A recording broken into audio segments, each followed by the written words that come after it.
तो आज हम चालू करते हैं एग्जम्पशन। ठीक है, एग्जम्पशन। बेटा एग्जम्पशन को एग्जम्पशन इसको मैंने डिवाइड किया हुआ है, और एग्जम्पशन इस चैप्टर को मैंने सेक्टर वाइज डिवाइड किया है। तो एग्जम्पशन की सीरियल नंबर आपको याद नहीं रहते हैं, इसलिए इसको आप सेक्टर वाइज याद करोगे तो ज़्यादा बेटर रहेगा।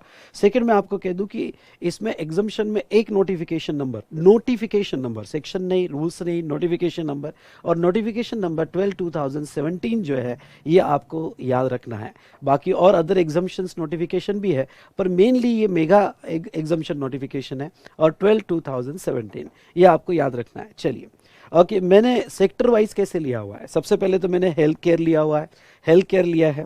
उसके बाद में मैंने यहाँ पे चैरिटेबल और रिलीजियस सेक्टर लिए हैं, उसमें एग्जाम्शन। ये सेक्टर वाइज से क्या फ़ायदा होगा आपको, सेक्टर वाइज से फ़ायदा ये होगा कि जब भी आप प्रॉब्लम सॉल्व करोगे और आपके सामने हेल्थ केयर सेक्टर का कोई एक आधी एडजस्टमेंट आ गई, या आपके सामने रिलीजियस सेक्टर की एडजस्टमेंट आ गई, चैरिटेबल ट्रस्ट की एडजस्टमेंट आ गई, एग्रीकल्चर सेक्टर की एडजस्टमेंट आ गई, तो आपको क्लिक हो जाएगा, 2 मिनट रुक जाना, उसमें कोई एरिया में एग्जाम्शन है क्या वो भी जरूर देखना, साथ साथ में आप क्वेश्चन जरूर सॉल्व कीजिएगा।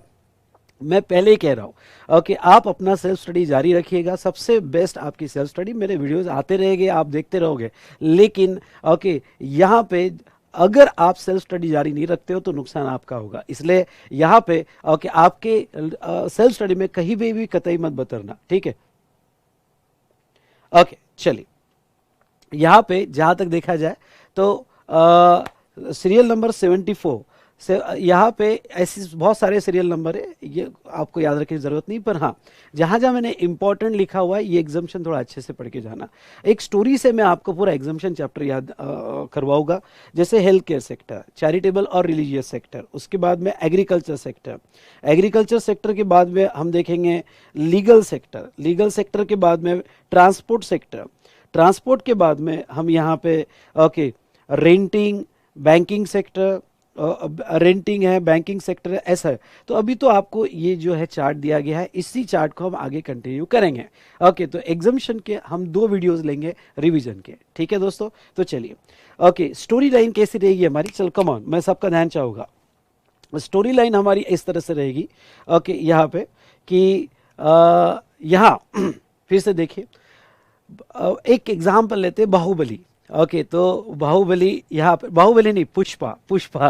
ओके, आईडीटी सब, आईडीटी फ्लावर समझा क्या, फायर है मैं, ठीक है। तो अब यहाँ पे जहाँ तक देखा जाए तो हेल्थ केयर, पुष्पा की तबीयत खराब हुई। ओके, हेल्थ केयर, पुष्पा की तबीयत खराब हुई, वो पूजा पाठ में लग गया, चैरिटेबल और रिलीजियस सेक्टर।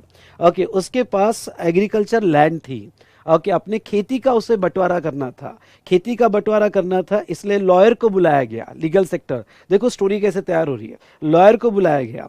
ओके, उसके बाद में अब उसकी तबीयत खराब हुई तो बहुत सारे उसके रिलेटिव आए, पैसेंजर ट्रांसपोर्ट सेक्टर। ओके, अपने साथ बड़ी बड़ी पेटियां लाए क्योंकि बहुत सारा माल मिलने वाला है, गुड्स ट्रांसपोर्ट सेक्टर। ओके, अपने रिलेटिव को, जहाँ तक है रहने के लिए घर पे जगह नहीं थी, तो उसने रहने के लिए जगह नहीं थी घर पे, रेसिडेंशियल ड्वेलिंग, होटल में रखा गया। और उसके बाद में हम आगे और इस स्टोरी को कंटिन्यू करेंगे, इस स्टोरी के साथ साथ ओके हम ये सेक्टर को समझने की कोशिश करेंगे। तो चलिए ओके, सबसे पहले हेल्थ केयर सेक्टर में टोटल कितने एग्जाम्पशंस है, हेल्थ केयर सेक्टर में टोटल 5 एग्जाम्पशंस है जो आपको अच्छे से लर्न करना है। पहला, health care service by clinical establishment authorise medical practitioners और पैरामेडिक्स। सिंपल वर्ड में हम समझ लेना, क्लिनिकल एस्टेब्लिशमेंट मतलब hospitals, nursing home etcetera, authorise medical practitioners मतलब डॉक्टर्स जो ऑथराइज है, और पैरामेडिक्स मतलब nurse, nursing staff, okay pathologist वगैरह, ये जो है यहाँ पे पैरामेडिक्स में आता है, पैथोलॉजी लैब वगैरह भी इसमें कवर होती है क्लिनिकल एस्टेब्लिशमेंट में। तो ऐसे केस में यहाँ पे अगर इन 3 लोगों ने सर्विस दिया, या फिर ambulance service by others, others मतलब बहुत सी प्राइवेट ऑर्गेनाइजेशन एम्बुलेंस सर्विस देती है। तो अगर अब पहला एग्जाम्पशन लेते हैं, हेल्थ केयर सर्विसेज इन 3 लोगों ने दिया तो एग्जाम्पशन मिलेगा। अब सवाल है हेल्थ केयर यानी क्या, हेल्थ केयर को आपने सिंपल मत लेना ओके कि भाई हेल्थ की केयर नहीं, हेल्थ केयर की स्पेसिफिक डेफिनेशन दी है, अगर इस डेफिनेशन में वो फिट होता है तो ये एग्जाम्पशन मिलेगा। अगर हॉस्पिटल ने सर्विस दी, डॉक्टर ने सर्विस दी, या पैरामेडिक्स ने सर्विस दी, नर्सिंग स्टाफ वगैरह जो होता है पैरामेडिक्स, तो हेल्थ केयर की डेफिनेशन में क्या आता है ओके यहाँ पे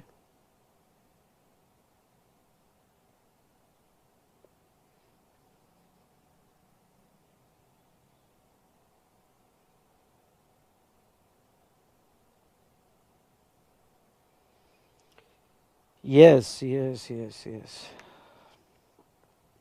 ठीक है। हम बात करेंगे इसके ऊपर बेटा। एक इम्पॉर्टेंट पॉइंट आपने बताया, बहुत ज़रूरी है। ओके, तो यहाँ पे हेल्थ केयर, तो जहाँ तक है हेल्थ केयर में means means any service by way of diagnosis, treatment और केयर। हाँ, मतलब यहाँ पे ध्यान सुनिएगा, डायग्नोसिस, ट्रीटमेंट और care on illness, injury, pregnancy, abnormality और डिफॉर्मिटी। मतलब क्या, अगर किसी को इलनेस हुआ होगा, इंजुरी हुई होगी, प्रेगनेंसी, एब्नॉर्मिलिटी और डिफॉर्मिटी, इसके ऊपर डायग्नोसिस दिया गया, इसके ऊपर ट्रीटमेंट की गई या इसका केयर किया गया। एक इंपॉर्टेंट पार्ट, दो और वर्ड है, और या और, मतलब यहां पे अगर इलनेस, इंजुरी, प्रेगनेंसी, एब्नॉर्मिलिटी, डिफॉर्मिटी इसका डायग्नोसिस किया गया, वो हेल्थ केयर में आएगा। जो डॉक्टर डायग्नोसिस करके देगा उसको एग्जामिशन मिलेगा। उसके बाद में इन पांचों पे कोई ट्रीटमेंट करेगा उस पे एग्जामिशन मिलेगा, और या कोई केयर करेगा, यानी ट्रीटमेंट होने के बाद उसके केयर करना, और कि उसको हॉस्पिटल रूम में रखना, घर पे केयर करना, नर्सिंग स्टाफ को भेजना केयर करने के लिए। तो ये पांच ओके, यहाँ पे जो डिसीज दिए या इलनेस, इंजुरी दिया है, इन पे डायग्नोसिस, ट्रीटमेंट या केयर करना, ओके, उसे हेल्थ केयर माना जाएगा, उसको एग्जामिशन मिलेगा। दूसरी बात, ये जो यहाँ पे डायग्नोसिस, ट्रीटमेंट केयर है, जिसको हम बोलेंगे डीटीसी, ओके, और आईआईपीएडी, मतलब क्या, डबल आईपैड, ध्यान सुनिएगा, डबल आईपैड डीटीसी कुरियर से भेजा गया, सिंपल मेमोरी टेक्निक। तो यहाँ पे डबल आईपैड, ओके, जिसके ऊपर डीटीसी कुरियर से भेजा गया, ये अगर सर्विस होगी तो ये हेल्थ केयर में आएगा। नेक्स्ट, वो इंपॉर्टेंट क्या कहते हैं कि ये जो डायग्नोसिस, ट्रीटमेंट और केयर हो रहा है, वो रिकॉग्नाइज सिस्टम ऑफ मेडिसिन में होना चाहिए। कम ऑन, किसमें? रिकॉग्नाइज सिस्टम ऑफ मेडिसिन में होगा इन इंडिया, तो ही एग्जामिशन मिलेगा। रिकॉग्नाइज सिस्टम ऑफ मेडिसिन कौन सा? Allopathy, yoga, naturopathy, Ayurveda, homeopathy, सिद्धा, यूनानी, ये रिकॉग्नाइज सिस्टम ऑफ मेडिसिन है। ओके, कोई साधु आ गया, कोई तंत्र मंत्र वाला आ गया, वो रिकॉग्नाइज सिस्टम ऑफ मेडिसिन नहीं है। ये जो भी होगा रिकॉग्नाइज सिस्टम ऑफ मेडिसिन में होगा। और ये जो सर्विस है, ये सर्विस अगर यहाँ पे clinical establishment, authorise medical practitioner या पैरामेडिक्स प्रोवाइड करते हैं तो एग्जामिशन मिलेगा। इंक्लूड्स ट्रांसपोर्टेशन सर्विस, यानी एम्बुलेंस सर्विस अगर प्रोवाइड होती है तो एग्जामिशन मिलेगा। एक्सक्लूड में बहुत इंपॉर्टेंट पार्ट, हेयर ट्रांसप्लांट होगा, कॉस्मेटिक या प्लास्टिक सर्जरी होगी जो ब्यूटी ट्रीटमेंट के लिए है, तो वहां एग्जामिशन नहीं मिलेगा। लेकिन उसका एक एक्सेप्शन है। भाई क्या एक्सेप्शन है? अगर ये हेयर ट्रांसप्लांट या कॉस्मेटिक और plastic surgery, okay, to restore और रिकंस्ट्रक्ट एनाटॉमी और functions of body affected due to congenital defect, development, abnormalities, injury, मतलब क्या, मतलब बचपन से कोई प्रॉब्लम होगा, ओके, डिफेक्ट होगा, या फिर इंजुरी हुई होगी, ट्रॉमा हुआ होगा, उसके वजह से हेयर ट्रांसप्लांट या कॉस्मेटिक या प्लास्टिक सर्जरी करनी पड़ी, तो वो सिचुएशन में यहाँ पे ध्यान सुनिएगा, वो सिचुएशन में यहाँ पे एग्जामिशन मिल जाएगा। पर ये हेयर ट्रांसप्लांट, कॉस्मेटिक और प्लास्टिक सर्जरी अगर ये ब्यूटी ट्रीटमेंट के लिए होगी तो वो हेल्थ केयर में नहीं माना जाएगा। इवन दो वो आप हॉस्पिटल से हेयर ट्रांसप्लांट करवा रहे हो, प्लास्टिक सर्जरी करवा रहे हो, कोई डॉक्टर से करवा रहे हो या पैरामेडिक से करवा रहे हो, आपको एग्जामिशन नहीं मिलेगा। दूसरी बात, यहाँ पे बी क्लॉज जो दिया है वो दिया है एम्बुलेंस सर्विस बाय अदर। मतलब क्या, अगर ambulance service clinical establishment, authorise medical practitioner से या पैरामेडिक्स देते हैं तो वो तो हेल्थ केयर के डेफिनेशन में आ ही रहा है, उसको तो एग्जामिशन दिया ही जाएगा। लेकिन अगर ये एम्बुलेंस सर्विस, ओके, लेकिन एम्बुलेंस सर्विस अगर ओके कोई प्राइवेट ट्रस्ट दे रही है तो उसको भी एग्जामिशन दिया गया। तो अदर्स मतलब कोई प्राइवेट ट्रस्ट है, ओके, कोई प्राइवेट बॉडी है, अगर वो एम्बुलेंस सर्विस दे रही है तो उसको एग्जामिशन दिया जाएगा। चलो, ये हेल्थ केयर के बारे में खत्म हुआ। अब इसके बाद में एक क्लैरिफिकेशन था, और क्लैरिफिकेशन ये था कि भाई डॉक्टर्स को, ओके, सीनियर डॉक्टर्स है, बहुत सी बार हॉस्पिटल सीनियर डॉक्टर्स को हायर करते हैं, तो क्या डॉक्टर्स की सर्विस जो हॉस्पिटल को मिलती है वो एग्जाम्प्ट है? यस, बिल्कुल वो एग्जाम्प्ट है। ओके, इसमें बहुत सी बार हॉस्पिटल्स जो है रिटेंशन मनी रखते हैं। मतलब क्या कि पेशेंट से लेते हैं 1 लाख रुपए, डॉक्टर को देते हैं यहाँ पे 60,000 रुपए, 40,000 उनका रिटेंशन मनी रहता है। तो क्या वो भी हेल्थ केयर में माना जाएगा? यस, हेल्थ केयर में माना जाएगा और एग्जाम रहेगा।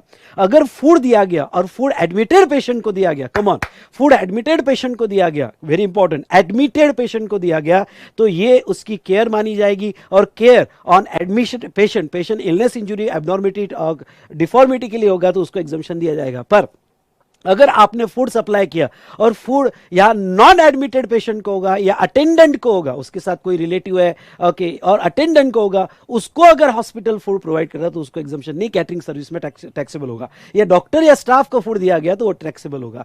या फिर अगर कैंटीन आउटसोर्स की होगी हॉस्पिटल वाले ने तो आउटसोर्स कैंटीन जीएसटी लगाएगी। तो ये कुछ इंपॉर्टेंट पॉइंट्स थे एग्जामिशन से रिलेटेड, हमने देखे। तो चलो, हेल्थ केयर से रिलेटेड सारा डिस्कशन हमारा हुआ। दूसरा, हेल्थ केयर सेक्टर में कौन सा एग्जामिशन है? Preservation of stem cells. Okay, तो ये जो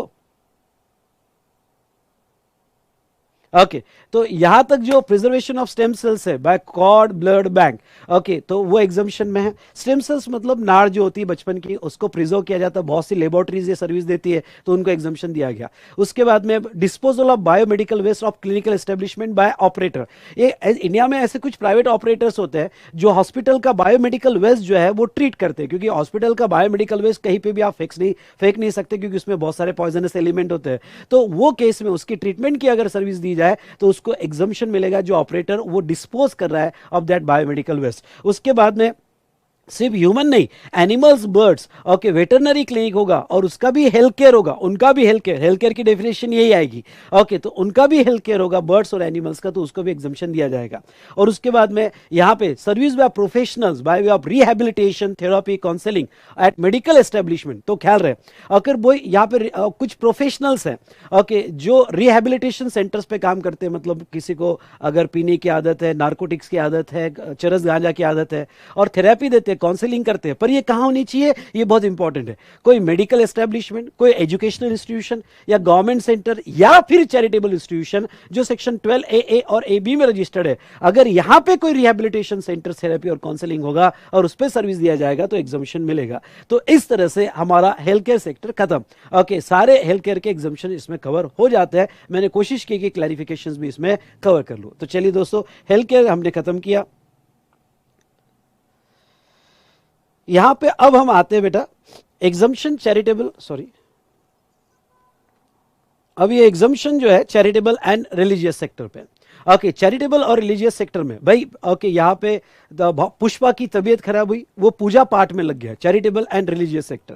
पहला तो सीरियल नंबर याद नहीं रखना है आपको, सिर्फ एग्जाम्पशन का कंटेंट याद रखना है। Service, okay service by entity under section 12 A और 12 A B of income tax act, जो भी चैरिटेबल इंस्टीट्यूट जो सेक्शन 12 ए या 12 A B of income tax act में रजिस्टर्ड है, और वो चैरिटेबल इंस्टीट्यूट वो एंटिटी अगर सर्विस दे रही है, कौन सी सर्विस दे रही है, चैरिटेबल एक्टिविटीज, सुनिए चैरिटेबल एक्टिविटीज करके दे रही है तो उसको एग्जाम्पशन मिलेगा। चैरिटेबल एक्टिविटीज की डेफिनेशन यहां पे दी है क्या, बिल्कुल चैरिटेबल एक्टिविटी आने क्या उसकी डेफिनेशन दी है। ओके तो अब ये मैंने यहां चार्ट बना के दिया है, आप इसको एक बार दो बार रीड कर सकते हो कि चैरिटेबल एक्टिविटी में मतलब मेरा ये कहना है कि जो चैरिटेबल इंस्टीट्यूट सेक्शन 12 ए में या 12 ए बी में रजिस्टर्ड है, ओके वो चैरिटेबल इंस्टीट्यूट्स ओके यहां पे सारी सर्विसेज एग्जाम नहीं है, वही सर्विसेज एग्जाम है जो एज ए चैरिटेबल एक्टिविटीज में आती है। कम ऑन, किसमें आती है, चैरिटेबल एक्टिविटीज में आती है, वही सर्विसेज यहां पे एग्जाम्पशन रहेगी।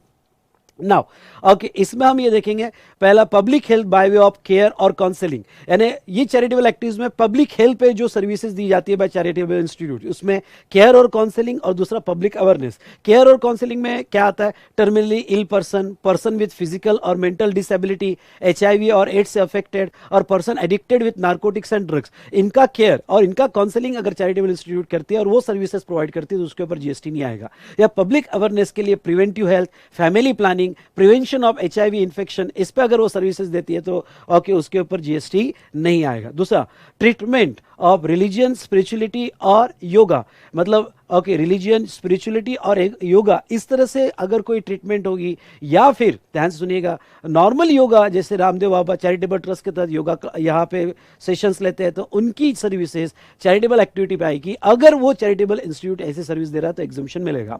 उसके बाद में एडवांसमेंट ऑफ एजुकेशनल प्रोग्राम और स्किल डेवलपमेंट रिलेटिंग टू, मतलब बहुत से एजुकेशनल प्रोग्राम्स कैरी आउट कर रही है या कि skill development programme carry out कर रही है for abandon, orphan, homeless children, physically mentally abuse person, prisoners, या फिर इसके ऊपर एक बार सवाल पूछा था हमारे इंस्टीट्यूट ने, या फिर जिसकी एज 65 साल के ऊपर है और वो रूरल एरिया में है, ओके रूरल एरिया में, उसमें अगर यहाँ पे एजुकेशनल प्रोग्राम या स्किल डेवलपमेंट प्रोग्राम हो गए तो उसको यहाँ पे चैरिटेबल एक्टिविटी में एग्जाम्पशन मिलेगा। या prevention environment includes okay water shade, forest, wild life, okay तो ये अगर सर्विसेज चैरिटेबल इंस्टीट्यूट देती है ओके इन्हें चैरिटेबल एक्टिविटी माना जाएगा। एक बार रीड कर लेना सो दैट एग्जाम में आए तो आप इसको याद रख सकते हो, तो यहाँ पे उसको एग्जाम्पशन मिलेगा। उसके बाद में कुछ इंपॉर्टेंट यहाँ पे क्लैरिफिकेशन क्या कि भाई ये एग्जाम्पशन में क्या इंक्लूड नहीं होगा। ओके ये एग्जाम्शन में क्या इंक्लूड नहीं होगा, तो ये एग्जाम्शन में हॉस्टल अकोमोडेशन, यानी कोई चैरिटेबल इंस्टीट्यूट हॉस्टल अकोमोडेशन दे रही है, चैरिटेबल इंस्टीट्यूट है हॉस्टल अकोमोडेशन दे रही है, क्या उनको ये एग्जाम्शन मिलेगा? नहीं। ओके, क्यों? क्योंकि ये जो लिस्ट है, ये लिस्ट में कहीं पे भी हॉस्टल अकोमोडेशन नहीं आता है, मतलब वो चैरिटेबल एक्टिविटी नहीं मानी जाएगी, और वो अगर चैरिटेबल एक्टिविटी नहीं मानी जाएगी तो उसको एग्जाम्शन नहीं मिलेगा। लेकिन lodging boarding unless it is a composite supply, और नॉर्मल लॉजिंग बोर्डिंग सब, जैसे मैं कोई ओके मैं जब यहाँ पुणे आया था तो हॉस्टल में रहता था, और वो हॉस्टल चैरिटेबल इंस्टीट्यूट का था, लॉजिंग बोर्डिंग सर्विस दी जा रही है, चैरिटेबल इंस्टीट्यूट, एग्जाम्शन नहीं मिलेगा। लेकिन अगर वो कंपोजिट सप्लाई का पार्ट होगा तो मिलेगा। सर वो कंपोजिट सप्लाई का पार्ट होगा मतलब क्या? समझ लो आप ईशा फाउंडेशन में गए, और ईशा फाउंडेशन में यहाँ सदगुरु का कोई स्पिरिचुअल प्रोग्राम करने गए, योगा करने गए रामदेव बाबा के यहाँ, और आपको लॉजिंग बोर्डिंग के साथ स्पिरिचुअलिटी प्रोग्राम है, कंपोजिट सप्लाई है, नेचुरली बंडल्ड है, सुनिएगा, कंपोजिट सप्लाई नेचुरली बंडल्ड है, तो वो अगर कंपोजिट सप्लाई होगा जिसमें प्रिंसिपल सप्लाई स्पिरिचुअलिटी होगा, तो वो केस में आपको एग्जाम्शन मिल जाएगा। अदरवाइज मियरली लॉजिंग सर्विस के लिए आपको एग्जाम्शन नहीं मिलेगा, इवन दो चैरिटेबल एक्टिविटी में दिया गया। उसके बाद में फिटनेस कैंप और क्लासेस, बहुत सारे फिटनेस कैंप और क्लासेस यहां पे ली जाती है बाय चैरिटेबल इंस्टीट्यूट, तो इसमें कवर्ड नहीं होगी। ठीक है, चैरिटेबल इंस्टीट्यूट में जो है इतना ही कवर होगा जो यहां डेफिनेशन दिया गया है। तो चलिए, ये हमने चैरिटेबल इंस्टीट्यूट का एग्जाम्शन देखा। उसके बाद में नेक्स्ट में religious activity, conduct religious ceremony, pandit की सर्विसेज। ओके, मतलब जो रिलीजियस सेरेमनी करता है, दक्षिणा लेता है, ओके, पंडित की सर्विसेज, तो वो इसमें कवर किया जाएगा। ध्यान से सुनो, जस्ट मिनट बेटा।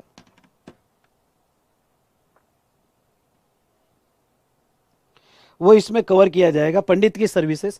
उसके बाद में यहां पे serial number 13, okay, serial number renting of premises, ध्यान रहे, ओके, ये बड़ा इंपॉर्टेंट पार्ट है। ओके, ये सेक्टर में renting of premises of religious place mean for general public, मतलब क्या? Okay, premises of religious place, कोई रिलीजियस प्लेस है, मंदिर है, ओके, यहाँ पे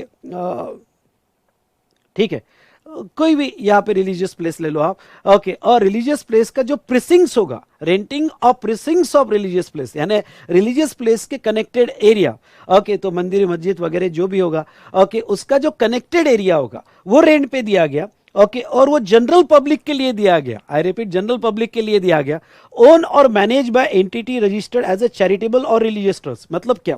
एग्जाम्शन लेने के लिए क्या होना चाहिए? एग्जाम्शन लेने के लिए ओके, जो भी रिलीजियस प्लेस होगा उसका प्रीसिंक्स होता है। मतलब समझ लो आप जो है बालाजी मंदिर गए, आप जो है यहाँ पे ओके साईं बाबा मंदिर गए, तो उसका रिलीजियस प्लेस में बहुत सारा एरिया होता है, ओके, वो रेंट पे दिया जाता है जनरल पब्लिक के लिए, जो ओन और मैनेज बाय चैरिटेबल और religious trust under section 12A, या आप यहाँ पे 12AB भी डाल दो, ओके, वो रह गया, 12AB भी डाल दो, दोनों भी आएगा, तो 12AA और 12AB, ओके, या सेक्शन 23C5 और 10 और 23BA of income tax act, वो चैरिटेबल ट्रस्ट इसमें रजिस्टर्ड है, और वो renting of premises of religious place दे रही है, रेंट पे दे रही है, तो वो केस में यहाँ पे जो है एग्जाम्शन मिलेगा। लेकिन ये एग्जाम्शन को कैपिंग दी है, कैपिंग दी है मतलब अगर रेंटिंग, ये जो चैरिटेबल ट्रस्ट है जो इस सेक्शन में रजिस्टर्ड है, रूम्स रेंट पे दे रही है, तो अगर उसका रेंट 1000 से नीचे है, सुनो, 1000 से नीचे है तो एग्जाम्शन मिलेगा। अगर उसका रेंट 1000 या उससे ऊपर है per day, okay, per day, तो एग्जाम्शन नहीं मिलेगा। 1000 या उसके ऊपर होगा तो एग्जाम्शन नहीं मिलेगा। Renting of premises, community hall, Kalyan Mandapam, open area, अगर यहाँ पे 10,000 के नीचे होगा तो एग्जाम्शन मिलेगा। ओके, 10,000 या मोर पर डे होगा, पर डे, ओके, तो एग्जाम्शन नहीं मिलेगा। और आपका बिजनेस प्लेस होगा, बहुत सी बार क्या होता है, रिलीजियस प्लेस के सामने जो शॉप्स होती है, शॉप्स रेंट्स पे दी जाएगी, तो जैसे कम्युनिटी हॉल, कल्याण मंडपम, ये जो है पब्लिक के लिए होता है, शॉप्स कमर्शियल के लिए होती है, तो अगर उसका रेंट 10,000 से नीचे है पर मंथ, ख्याल रहे यहां पर मंथ है, तो एग्जाम्शन मिलेगा। अदरवाइज ओके, 10,000 या 10,000 के ऊपर होगा तो एग्जाम्शन नहीं मिलेगा।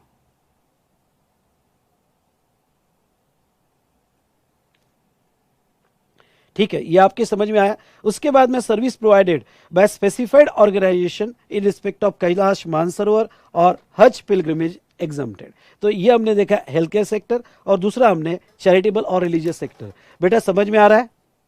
यस और नो? जोर से बोलो। अच्छे से रिवाइज हो रहा है आपका? जो भी मेरे से कनेक्टेड है जोर से बोलो yes sir.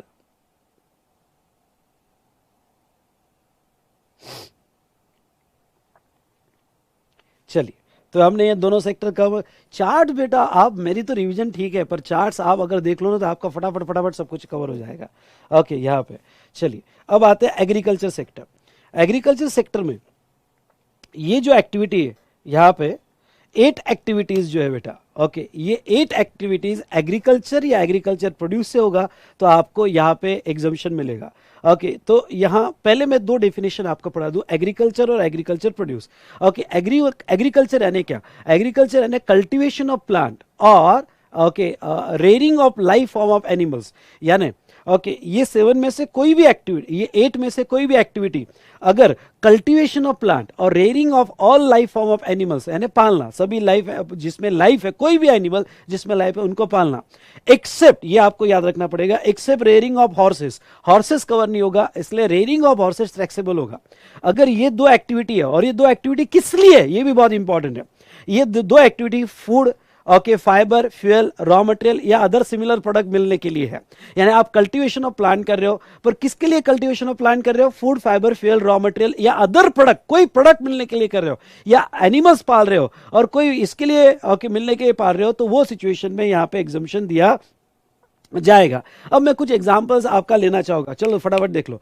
Cultivation of plant है, ओके, फॉर फूड फाइबर, मतलब क्या? मतलब यहां पे अगर समझ लो आप जस्ट नर्सरी लगा रहे हो, ओके, अपने गार्डन में, आप बंगलों के सामने गार्डन है और आप यहां पे ओके कल्टीवेट कर रहे हो प्लांट, लेकिन अगर वो प्लांट आप जो कल्टीवेट कर रहे हो वो food, fibre, fuel, raw material के लिए नहीं होगा, जस्ट यहाँ पे ओके अपना गार्डन को सुशोभित करने के लिए, मतलब अपने गार्डन को ब्यूटीफुल बनाने के लिए ओके आप ये कर रहे होगे, तो वो एग्रीकल्चर नहीं माना जाएगा। वो food, fibre, fuel, raw material या कुछ प्रोडक्ट के लिए होना चाहिए। ओके, रेयरिंग ऑफ एनिमल, घर पे आप डॉग कैट पाल रहे हो पर उससे कोई food, fibre, fuel, raw material नहीं मिल रहा है, तो वो इसमें कवर नहीं होगा। लेकिन हाँ, यहाँ पे poultry farm rearing of animal है, लेकिन उससे एग्स या चिकन मिलने के लिए कर रहे हो, ओके, या कोई भी रेयरिंग ऑफ एनिमल्स, सिल्क मिलने के लिए कर रहे हो, और rearing of animals cow milk मिलने के लिए कर रहे हो, तो वो एग्रीकल्चर एक्टिविटी में माना जाएगा। लेकिन रेयरिंग ऑफ हॉर्सेस जो है एग्रीकल्चर एक्टिविटी में नहीं आएगा। उसके बाद में ओके नेक्स्ट अगर हम बात करें एग्रीकल्चर प्रोड्यूस, ओके इसको भी समझ लेते हैं। एग्रीकल्चर प्रोड्यूस यानी क्या? Agriculture produce means any produce of agriculture on which either no processing is done. Okay, ये बहुत इंपॉर्टेंट वर्ड है। ओके, एग्रीकल्चर से आया हुआ कोई भी प्रोड्यूस जिसके ऊपर कोई प्रोसेसिंग नहीं किया। एग्रीकल्चर यानी क्या? दो एक्टिविटी, कल्टीवेशन ऑफ प्लांट और रेयरिंग ऑफ एनिमल्स से ओके ये जो भी मिला वो एज इट इज, यानी उसके ऊपर आपने कुछ भी ना किया हो, ओके कोई प्रोसेसिंग ना किया हो, उसे एग्रीकल्चर प्रोड्यूस बोला जाएगा।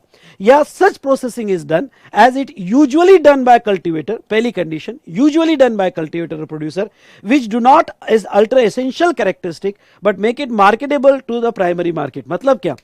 एक तो आपने कोई प्रोसेस नहीं करना चाहिए, या फिर आप ऐसी प्रोसेस कर रहे हो जो कल्टीवेटर को करना ही पड़ता है, उसके बिना गुड्स मार्केटेबल ही नहीं है।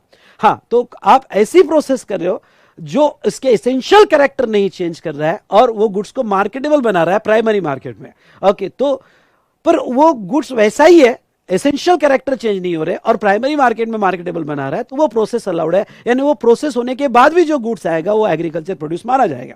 तो चलो, आपकी एग्रीकल्चर एक्टिविटी होगी या एग्रीकल्चर प्रोड्यूस होगा, इसके ऊपर अगर 8 सर्विसेज लेते हो तो एग्जम्प्ट है। एग्रीकल्चर सेक्टर पूरा एग्जम्प्ट नहीं है। ओके, ये 8 सर्विसेज लेते हो तो एग्जम्प्ट है, ये हमारा मेन एग्जम्पशन है। इसके बाद कुछ अदर एग्जम्पशंस और भी दिए हैं, वो हम आगे देखेंगे। तो कौन सी 8 सर्विसेज बेटा? चलो कमन इधर ध्यान दो। ओके, पहला, agriculture operation directly related to production of any including cultivation, harvesting, threshing, plant protection, seed testing. And इससे रिलेटेड, अब ये याद रखने की जरूरत नहीं, सिर्फ पढ़ लेना। ओके, मतलब कल्टीवेशन, हार्वेस्टिंग, अगर आप प्राइवेट कॉन्ट्रैक्टर की सर्विस लेते हो, प्राइवेट ऑपरेटर की सर्विस लेते हो, और इसके लिए जैसे बहुत सी बार क्या होता है, एक तो हमारे लेबर हो गए वेजेस पे, या हमारे प्राइवेट कॉन्ट्रैक्टर हो गए जो harvesting, threshing, okay plant protection या सीड टेस्टिंग करके देंगे, तो वो सर्विस ओके यहाँ पे एग्रीकल्चर सेक्टर में या एग्रीकल्चर प्रोड्यूस पे लिया गया तो एग्जम्प्ट रहेगा। उसके बाद में supply farm labour, okay labour contractor होते हैं जो हमें सर्विस दे रहे हैं, तो वो अगर यहाँ पे कल्टीवेशन ऑफ लैंड या रेयरिंग ऑफ एनिमल के लिए ये फार्म लेबर लिए जा रहे हैं, इसके लिए या एग्रीकल्चर प्रोड्यूस के लिए, तो वो एग्जम्पशन रहेगा। उसके बाद में processing carried out at an agriculture farm, मतलब कुछ प्रोसेसिंग जो एग्रीकल्चर फार्म पे की गई, जैसे tending, pruning, cutting, harvesting, drawing, cleaning, trimming, bulk packaging, which do not essential alter the character of agriculture produce. ये प्रोसेस के लिए आपने किसी की सर्विस ली तो उसके ऊपर जीएसटी नहीं आएगा। ओके, उसके बाद में रेंटिंग और लीजिंग ऑफ एग्रो मशीनरी और वैकेंट लैंड विथ और without structure incidental to its use. मतलब क्या? यानी अगर आपने कोई मशीनरी रेंट पे ली फॉर कल्टीवेशन, सुनिएगा, for cultivation of plant, okay, या फिर कोई मशीनरी आपने रेयरिंग ऑफ एनिमल्स के लिए लिया, या कोई आपने यहां पे वैकेंट लैंड, हाँ रेंट वैकेंट लैंड लीज पे ली, और वैकेंट लैंड मतलब क्या, आपने बहुत बड़ी एग्रीकल्चर लैंड लीज पे ले ली for cultivation, for rearing of animals. Okay, अगर यहां पे आप वैकेंट लैंड भी लेते हो, क्यों ना उसके ऊपर कोई इंसिडेंटल स्ट्रक्चर हो सकता है, छोटा सा बंगलो, फार्म हाउस हो। फार्म हाउस अगर आपने रेंट पे लिया जिसमें major object cultivation of plant होगा for food, fibre, fuel etcetera, तो वो केस में एग्जम्पशन दिया जाएगा। उसके बाद में नेक्स्ट बेटा यहां पे अगर देखें,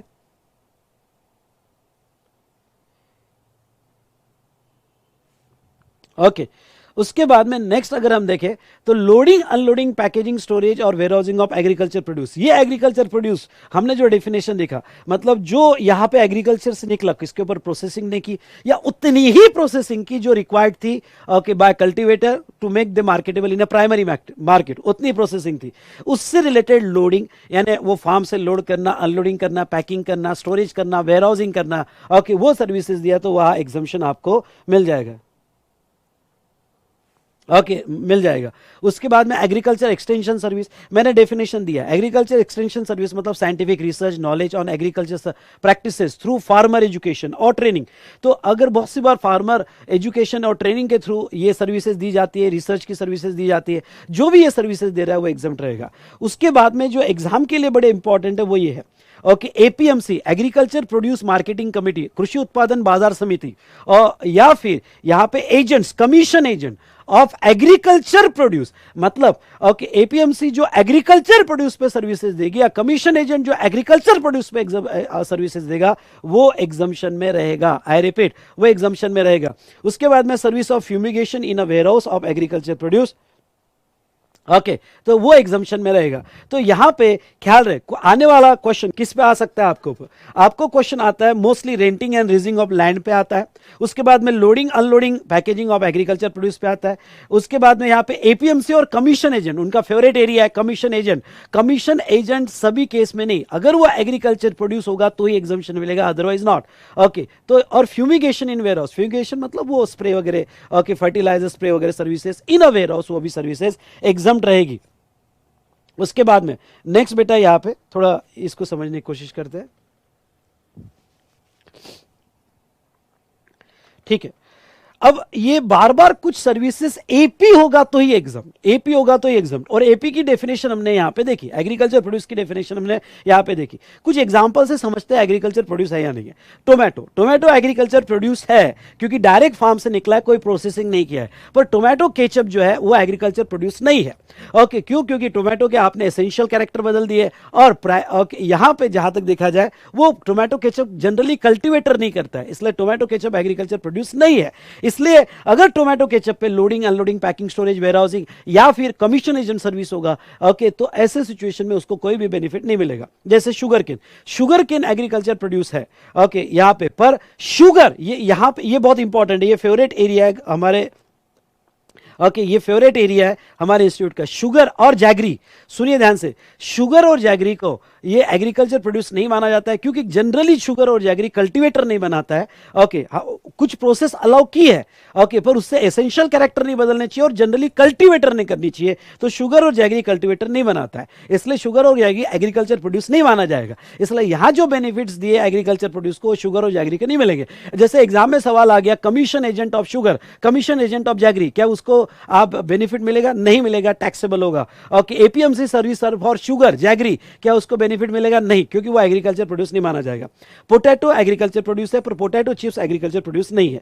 उसके बाद में ग्राम्स, ग्राम्स यानी चना, चना ओके चना एग्रीकल्चर प्रोड्यूस है पर उससे बनने वाली दाल मिल, दाल मिल में बनते पल्सेस, ओके दाल मिल में बनती है पल्सेस, तो पल्सेस एपी नहीं है। वेरी इंपॉर्टेंट, इस पर भी सवाल पूछा जाता है, पल्सेस एपी नहीं है, ठीक है, पर depends on nature of pulses. लेकिन जो चने वाली पल्सेस है, ओके वो एपी नहीं है, एग्रीकल्चर प्रोड्यूस नहीं है, क्योंकि उसके ऊपर जो प्रोसेसिंग की है, ओके वो दाल मिल में हुई है, कल्टीवेटर ने नहीं की है, और उसको जो पल्सेस में मार्केटेबल कराया है, ओके उसके एसेंशियल कैरेक्टर बदल दिए। चने के अपने अलग मार्केट है, पल्सेस का अपना अलग मार्केट है।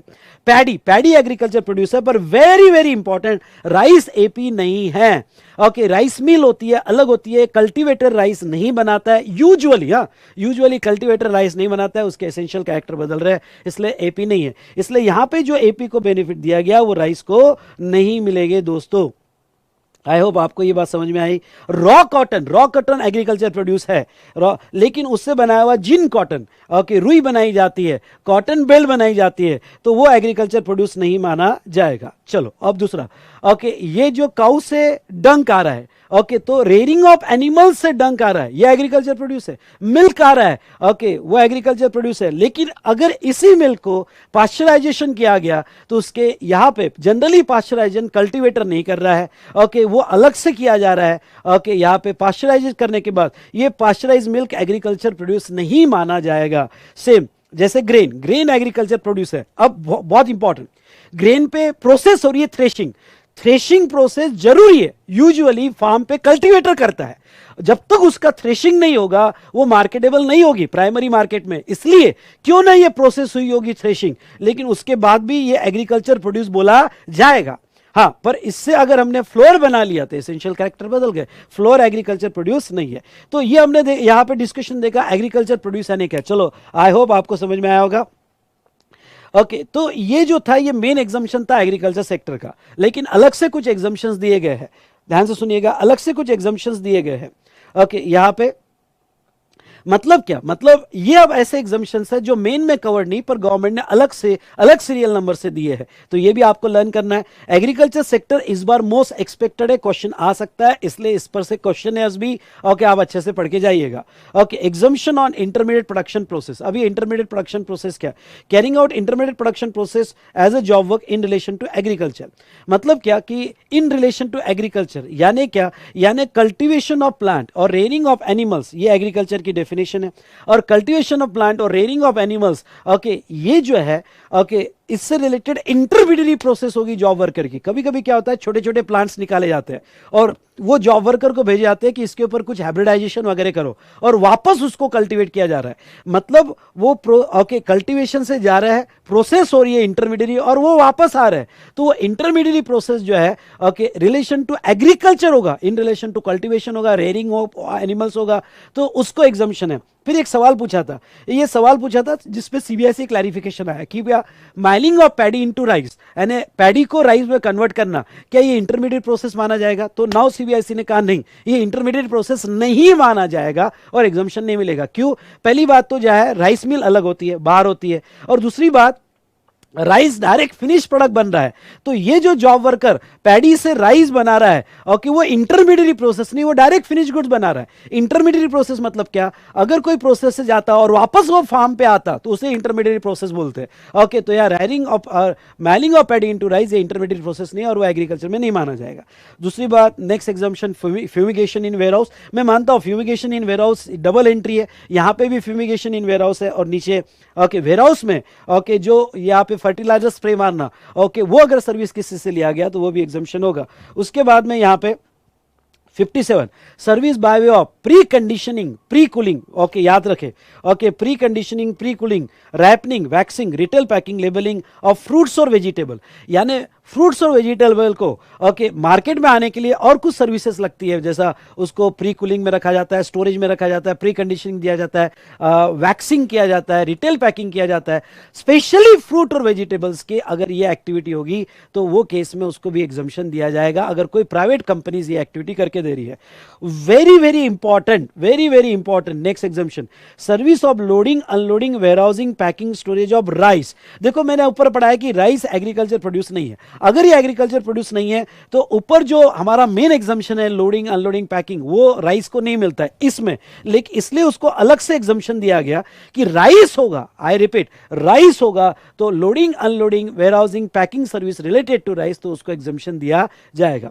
Warehousing of minor forest produce, इसको भी एग्जम्पशन दिया गया।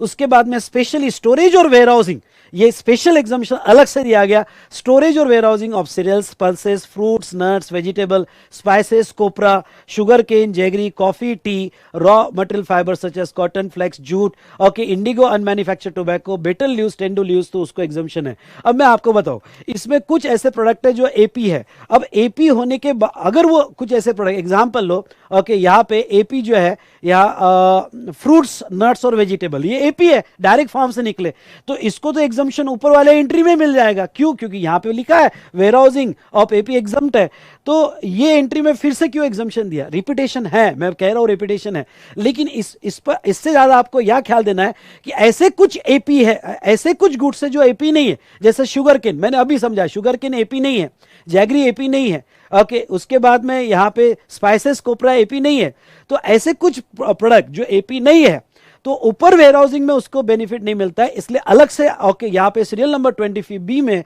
ओके ये गुड्स पे स्पेशली सारे सर्विस का एग्जाम नहीं, सिर्फ स्टोरेज और वेयर हाउसिंग होगा तो एग्जामिशन मिलेगा। मतलब मेरा क्या कहना है, ओके शुगर और जैगरी का कमीशन एजेंट सर्विस होगा तो टैक्सेबल है। यहां पे सिर्फ कौन सी सर्विस एग्जाम दिया है? स्टोरेज और वेयर हाउसिंग वाली सर्विस एग्जाम दिया है। समझा होगा तो जोर से बोलो यस सर, और समझा होगा, मजा आ रहा होगा तो ठोको लाइक। ओके, अब आप एक्सप्रेस योर ग्रेटिट्यूड अगर आपको ये रिवीजन अच्छे से समझ में आ रही होगी। ओके, नेक्स्ट उसके बाद में service bye of artificial insemination of live stock. Okay, मतलब स्पर्म डोनर। ओके, ये लाइव स्टॉक के विलेज एरिया में ओके बुल के या फिर भैंस होगी, ओके, तो उनके स्पर्म्स डोनेट किए जाते हैं, उसको आर्टिफिशियल इंसेमिनेशन कहते हैं। ओके, तो उसके अगर कोई चार्जेस हो गए तो यहाँ पे हो, यहाँ पे जो है बेनिफिट मिलेगा। अब मैं आपको कह दूं बेटा, शुगर केन एपी है यार, एंट्री रिपीट की हुई है, शुगर केन एपी है तो ऊपर कवर हो गया, वापस से इसको वेयर हाउसिंग में कवर किया है, लेकिन जैगरी होगा, ध्यान सुना, जैगरी होगा वो एपी नहीं है तो उसका वेयर हाउसिंग यहां बेनिफिट मिलता है। डन, चलिए, तो ये हमने देखा रिगार्डिंग टू यहां पे 3 sector, health care sector, religious sector, charitable sector. उसके बाद में ओके मैं ये कह देता हूं यहां पे चल, हाँ,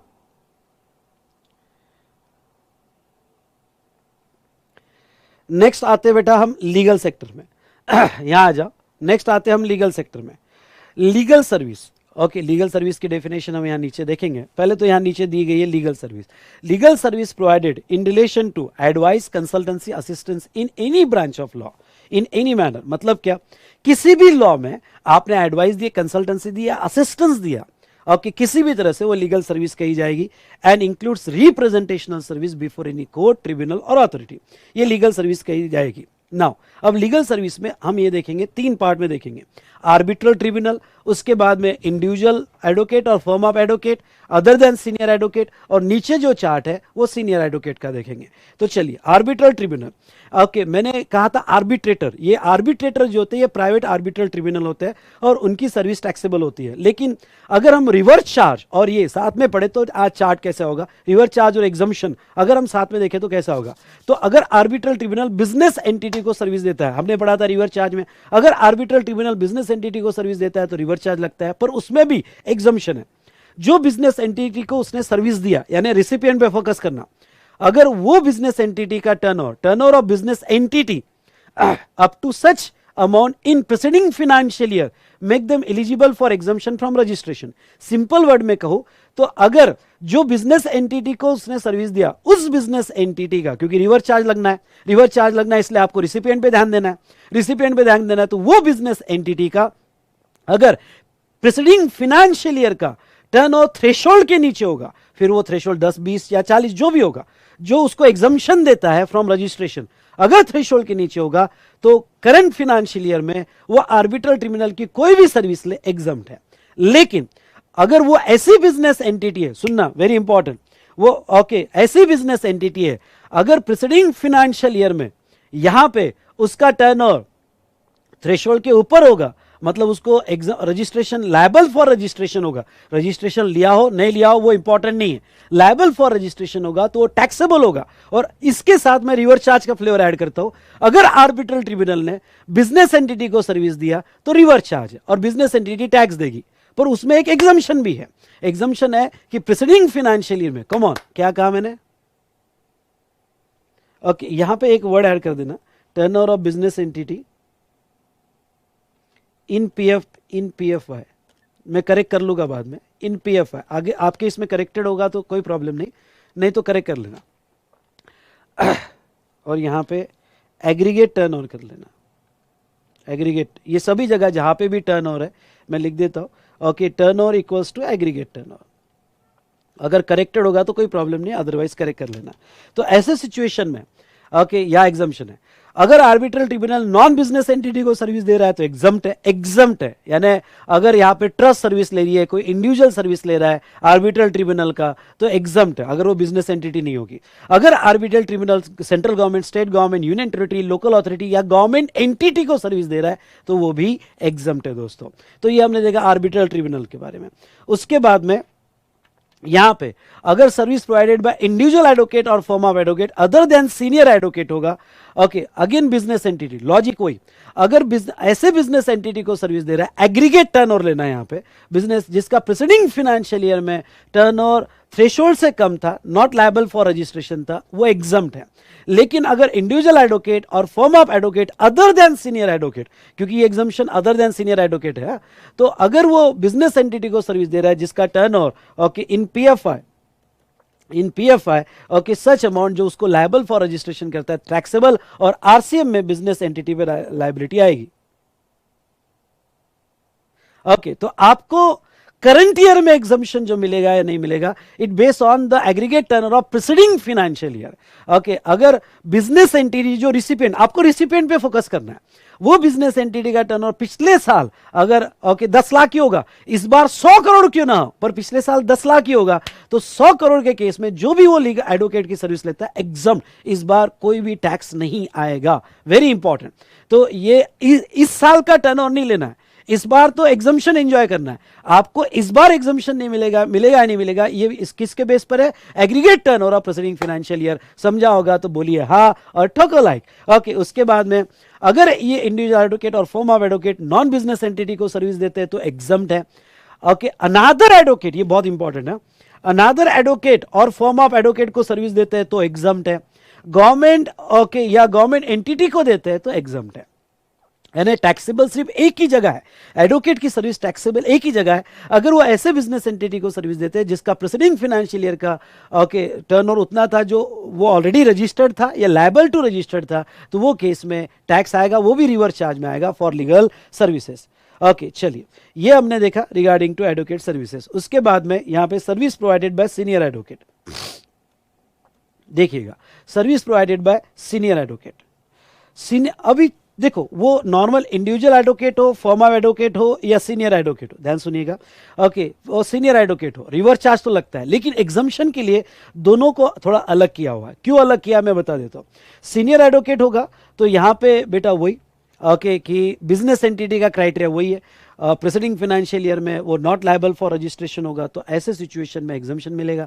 अगर वो लायबल फॉर रजिस्ट्रेशन होगा इन प्रीसीडिंग फाइनेंशियल ईयर तो टैक्सेबल होगा, रिवर्स चार्ज में आएगा।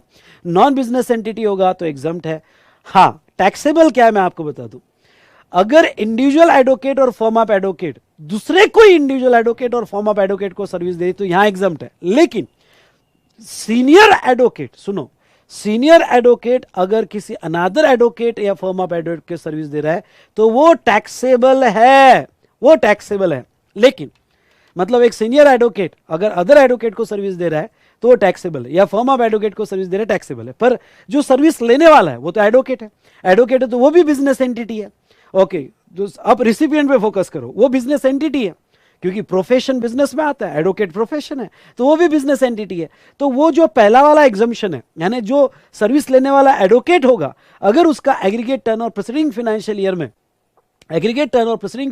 में थ्रेशोल्ड के नीचे होगा तो वो पहले वाले क्लॉज में एग्जम्पशन ले सकता है। ओके, पहले वाले क्लॉज में एग्जम्पशन ले सकता है। अगर उसका थ्रेशोल्ड से ज्यादा होगा तो ऐसे केस में यहां पे कोई बेनिफिट नहीं, यहां जीएसटी आ जाएगा। और no doubt senior advocate central government, state government, union territory, local authority, government entity वगैरह होगा तो उसको एग्जम्पशन यहां पे मिल जाएगा। ओके, तो ये था रिलेटेड टू लीगल सेक्टर। तो यहां पे दोस्तों जो है हमने यहां कंप्लीट किया, और ये जो है इतने एग्जम्पशंस हमने देखे जो मेन एग्जम्पशंस थे। ओके, इसी डिस्कशन को हम आगे कंटिन्यू करेंगे नेक्स्ट सेशन में। नेक्स्ट सेशन में एग्जम्पशन खत्म हो जाएगा, ठीक है।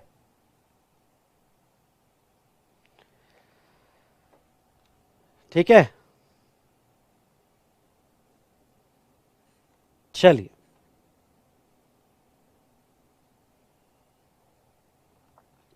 हाँ, कुछ स्टूडेंट्स का ये कहना है कि सर इसकी हार्ड कॉपी अवेलेबल होगी क्या? तो बेटा हार्ड कॉपी अभी आपके हार्ड कॉपी जो है अभी तो अवेलेबल नहीं होगी, ठीक है। क्योंकि अब यहाँ पे हार्ड कॉपी जो है हम प्रिंट जो है 1,000 5,000 करवाना पड़ता है, तो इतनी जो प्रिंट है ओके अब पॉसिबल नहीं है। इसलिए आप इसका प्रिंट आउट लेके ही पढ़ाई शुरू कर दो, बस इतना ही होगा, ठीक है। हम इसको अभी प्रिंट नहीं कर रहे हैं क्योंकि बेटा जीएसटी है, चेंज होते रहता है, अभी तो हम प्रिंट नहीं कर रहे हैं। इसलिए आप कलर प्रिंट निकाल लो, आप नॉर्मल प्रिंट निकाल लो, ये आपकी मर्जी। ओके बेटा।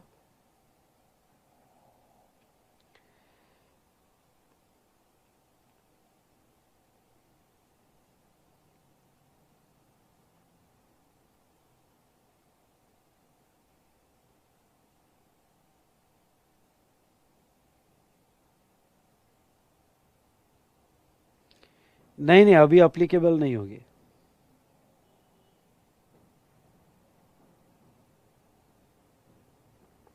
अप्लीकेबल है बेटा 86 भी आपके अटेम्प्ट के लिए। एडवोकेट जीएसटी नंबर तो इसलिए लेता है क्योंकि बेटा टेलीग्राम लिंक, आप टेलीग्राम लिंक दिया है, वो टेलीग्राम लिंक आप ज्वाइन कीजिए, आपको सारा उस टेलीग्राम लिंक में मटेरियल मिल जाएगा।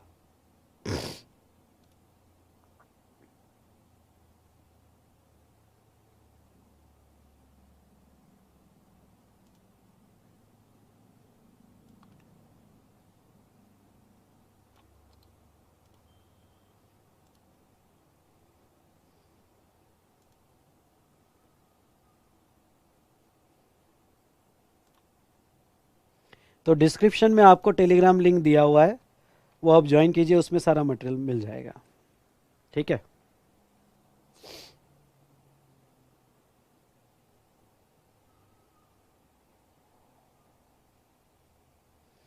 अब बचे कितने बेटा चैप्टर? एक दो चैप्टर्स बचे हैं, बाकी तो सब मैंने कवर कर लिए।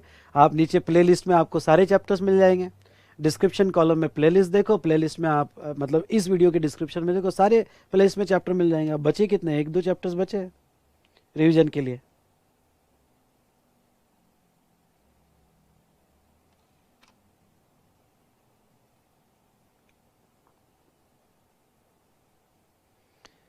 सीनियर एडवोकेट वो बेटा आप अब डेफिनेशन रेगुलर बुक से देखिए। चलिए आज यहीं रुकते हैं, इसी डिस्कशन को हम कल कंटिन्यू करेंगे। टेलीग्राम ग्रुप से कनेक्टेड रहिएगा, आपको मैसेज मिल जाएगा।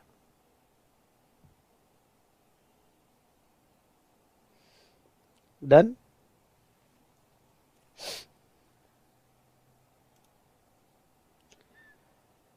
ओके बेटा, बाय।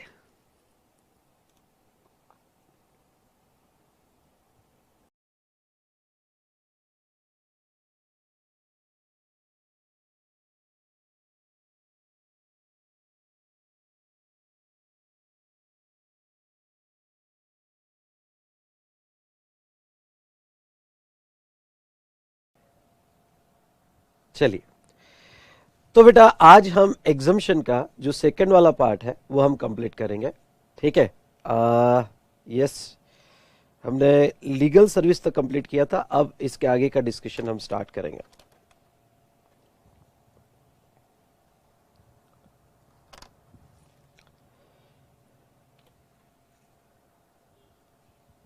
डन। चलिए, मैं सबसे पहले ये बता दूं कि जो भी स्टूडेंट्स यहाँ ये लेक्चर देख रहे होंगे, तो फर्स्ट टाइम देख रहे होंगे, तो मैं सबको ये कहना चाहूँगा कि इस वीडियो का डिस्क्रिप्शन जरूर देखिएगा, जिसमें आपको सारे लिंक्स मिल जाएंगे। आपको जो टेलीग्राम लिंक दिया हुआ है वो टेलीग्राम लिंक आप जरूर ज्वाइन कीजिएगा। उस टेलीग्राम लिंक से आपको नोट्स मिल जाएगा, एज वेल एज मेरा लेक्चर 00 और यहाँ पे यानी चैप्टर वाइज रिवीजन सीरीज का इंट्रो और लेक्चर 1 जरूर देखिएगा। ये जो है आपको पूरा डिटेल्स देगा कि आपको मटेरियल किस तरह से मिलेगा। उसके बाद में क्वेश्चन का यहाँ पे आपको स्मार्ट डिजिटल बुक कैसे मिलेगा, सारी बातें मैंने डिटेल में एक्सप्लेन की है। साथ साथ में आप ये YouTube channel think GST think Vishal sir जरूर सब्सक्राइब कीजिएगा। ऐसे बहुत सारे रिवीजन वीडियोस मैंने इसके ऊपर डाले हैं, जिसकी प्लेलिस्ट मैंने डिस्क्रिप्शन कॉलम में बनाई हुई है। और दोस्तों मैं आपको ये कह दूं यहाँ पे कि अगर अभी तक आपने सब्सक्राइब नहीं किया होगा तो अभी इमीडिएट सब्सक्राइब करें और नोटिफिकेशन ऑन रखिएगा। और हमारा वी स्मार्ट एकेडमी का यूट्यूब चैनल भी आप ज्वाइन कर सकते हो। ये वी स्मार्ट एकेडमी का यूट्यूब चैनल अगर आप ज्वाइन करते हो तो उसमें अदर सब्जेक्ट्स के भी बहुत सारे रिवीजन वीडियोस, ऑडिट के फाडू रिवीजन वीडियोस वगैरह सब आपको मिलेंगे। ठीक है।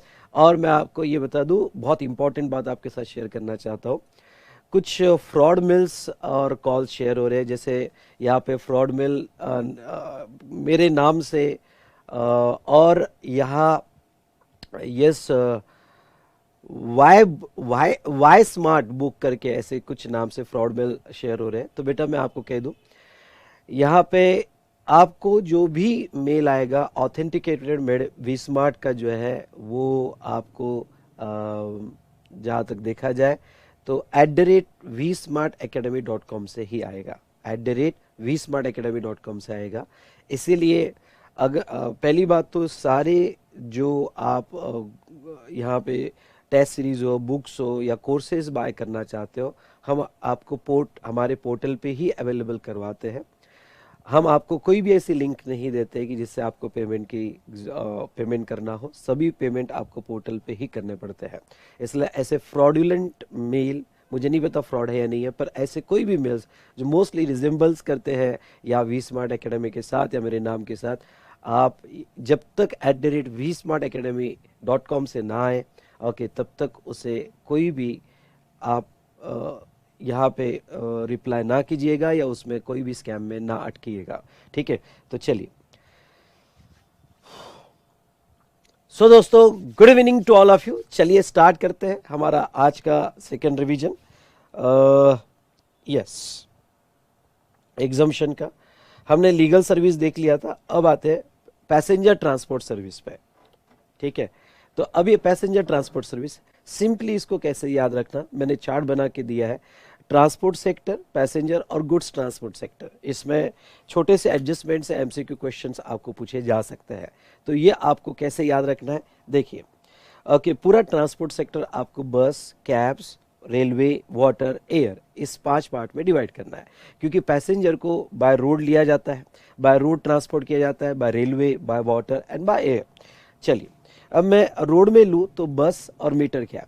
तो इसमें 2 पार्ट किया मैंने, स्टेज कैरेज और कॉन्ट्रैक्ट कैरेज। स्टेज कैरेज मतलब लेमन लैंग्वेज में अभी समझिए गवर्नमेंट बसेस। अगर गवर्नमेंट बसेस होगी, ध्यान से सुनिएगा, स्टेज कैरेज अगर गवर्नमेंट बसेस होगी तो एसी स्टेज कैरेज टैक्सेबल है। मतलब गवर्नमेंट की वोल्वो बसेस जो होती है, ओके, यहाँ जैसे पूना में चलती है गवर्नमेंट की बसेस, तो यहाँ पे महाराष्ट्र स्टेट कॉरपोरेशन की बसेस जो है यहाँ पे वोल्वो बसेस चलती है जिसे स्टेज कैरेज कहा जाता है, तो वो टैक्सेबल है। नॉन एसी होगा तो एग्जम्प्ट है। कॉन्ट्रैक्ट कैरेज मतलब प्राइवेट बसेस। प्राइवेट बसेस आप देखते हो बहुत सारी पॉइंट टू पॉइंट अलग अलग नाम से होती है, तो कॉन्ट्रैक्ट कैरेज यानी private buses, AC taxable. In short, दोनों के एसी से कोई भी पैसेंजर ट्रेवल करेगा तो उस टिकट पे यहाँ पे जीएसटी आएगा। उसके बाद में नॉन एसी बस, ओके, नॉन एसी बस होगा और कॉन्ट्रैक्ट कैरेज होगा। तो ध्यान सुनिएगा, स्टेज कैरेज का नॉन एसी टोटली एग्जम्प्ट है, पर कॉन्ट्रैक्ट कैरेज यानी जो प्राइवेट बसेस है इसका, अगर वो non AC bus specially tourism के लिए, कंडक्टेड टूर, चार्टर या hire, okay, conducted tour, charter या हायर, इसके लिए होगा तो taxable. Otherwise public transport point to point होगा तो एग्जाम। इस पॉइंट को 1 मिनट में समझाना चाहूंगा। जैसे ये प्राइवेट बसेस मैंने हायर की शादी के लिए, स्पेशल टूरिज्म है, कंडक्टेड टूर है, मैंने हायर किया मेरे कंपनी के लिए। अगर ये प्राइवेट बसेस मैंने हायर किया कोई ट्रिप के लिए, तो कोई प्राइवेट पर्पस कंडक्टेड टूर के लिए हायर किया जा रहा है जिसका उसको पैसा दिया जा रहा है, तो वो टैक्सेबल है। लेकिन ये जो private buses public transport point to point, भाई ये सिटी से ये सिटी तक लेके जा रहे हैं, तो वो एग्जम्प्ट है। ओके, चलिए एक पॉइंट और कह दूं आपको, अगर आप शादी के लिए, ट्रिप के लिए, प्राइवेट ओके कंपनी अगर गवर्नमेंट बसेस लेती है और नॉन एसी लेती है तो एग्जम्प्ट है, यानी non AC stage carriage exempt है। लेकिन वही अगर प्राइवेट बसेस लेती है तो प्राइवेट बसेस के केस में वो टैक्सेबल हो जाएगा, स्पेशल कंडक्टेड टूर होगा। तो चलिए, हमने बस का कंप्लीट किया। Next meter cab, auto rickshaw वगैरह। तो meter cab, auto rickshaw including e rickshaw आपने ऐड कर देना, ई रिक्शा भी इसमें आ जाएगा।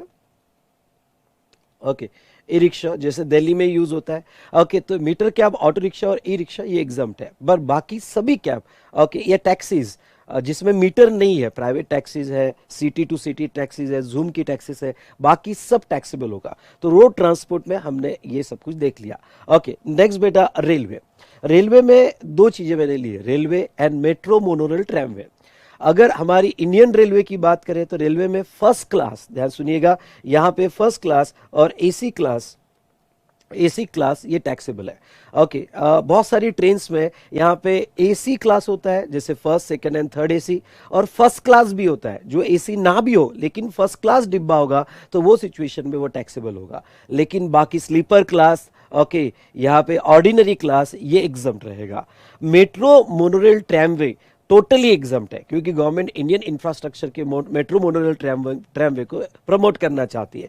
सी दिस आयरनी, अगर इंडियन रेलवे उसका एसी क्लास टैक्सेबल है, लेकिन मेट्रो जो पूरी एसी होती है, मोनोरेल जो पूरा एसी होता है, ट्रैमवे जो पूरा एसी होता है, वो एग्जम्प्ट है। आपको कंफ्यूज करने के लिए पूछ सकते हैं कि एसी मेट्रो, अब आपके दिमाग में क्या भरा हुआ है, एसी टैक्सेबल, ना ना ना ना, मेट्रो, मोनोरेल, ट्रैमवे पूरा का पूरा एग्जम्प्ट है।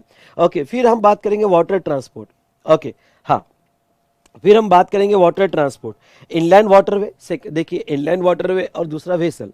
ओके, वाटर ट्रांसपोर्ट की अगर हम बात करें इनलैंड वाटरवे, तो इनलैंड वाटरवे एग्जम्प्ट है, मतलब रिवर ट्रांसपोर्ट, इनलैंड वाटर मतलब रिवर ट्रांसपोर्ट, रिवर ट्रांसपोर्ट पूरा एग्जम्प्ट है। लेकिन यहां पे ध्यान से सुनिएगा, वेसल, वेसल यानी जो सी के रूट से ट्रांसपोर्ट किया जा रहा है पैसेंजर्स को, अगर ओके जैसे Mumbai to Goa cruise ship होती है, मुंबई टू गोवा, कोकन, या फिर डेली शिप होती है जो पैसेंजर को लेके जाती है, अगर ये वेसल प्रीडोमिनेंटली फॉर टूरिज्म के लिए होगा तो टैक्सेबल है। ओके, लेकिन अदर पर्पज होगा तो एग्जम्प्ट है। इस पॉइंट को समझ लो, वेसल प्रीडोमिनेंटली फॉर टूरिज्म मतलब cruise ship, okay, as a tourism के लिए, गोवा में एज अ टूरिज्म के लिए यूज की जा रही है। तो अगर वो शिप पैसेंजर को ले जा रही है पर उसका मेन डोमिनेंट पर्पज है टूरिज्म, तो फिर टैक्सेबल है। गवर्नमेंट क्यों छोड़ेगी? जो एंजॉय कर रहा है, लिज्योर कर रहा है, वो जीएसटी दे भाई। और अगर लेकिन जैसे Goa to sorry Konkan to Mumbai daily passenger transport, okay, जो टूरिज्म नहीं है भाई, लोगों के कन्वीनियंस के लिए public transport, I repeat public transport use किया जा रहा है, यानी अदर पर्पज यानी पब्लिक ट्रांसपोर्ट के लिए वेसल यूज किया जा रहा है, तो वो एग्जम्प्ट होगा। तो वाटर में हमने रिवर देख लिया, वाटर रिवर पूरा एग्जम्प्ट है, लेकिन वेसल, वेसल यानी यहां लिख सकते हो सी, सी रूट से, तो सी रूट से टूरिज्म होगा तो टैक्सेबल है। ओके, और अदर होगा तो एग्जम्प्ट है। एयर, ओके, पहला थॉट तो ये समझना कि जो एयर है, एयर पूरा का पूरा टैक्सेबल है। लेकिन अगर पैसेंजर एम्बार्किंग और terminating in a state of Arunachal Pradesh, Assam, Manipur, Meghalaya, Mizoram and Nagaland, तो ऐसे कुछ स्टेट्स जो दिए हैं, ये स्पेशल कैटेगरी ऑफ स्टेट और इसका कोई कंसर्न नहीं है, यहाँ पे उन्होंने लिस्ट दी हुई है।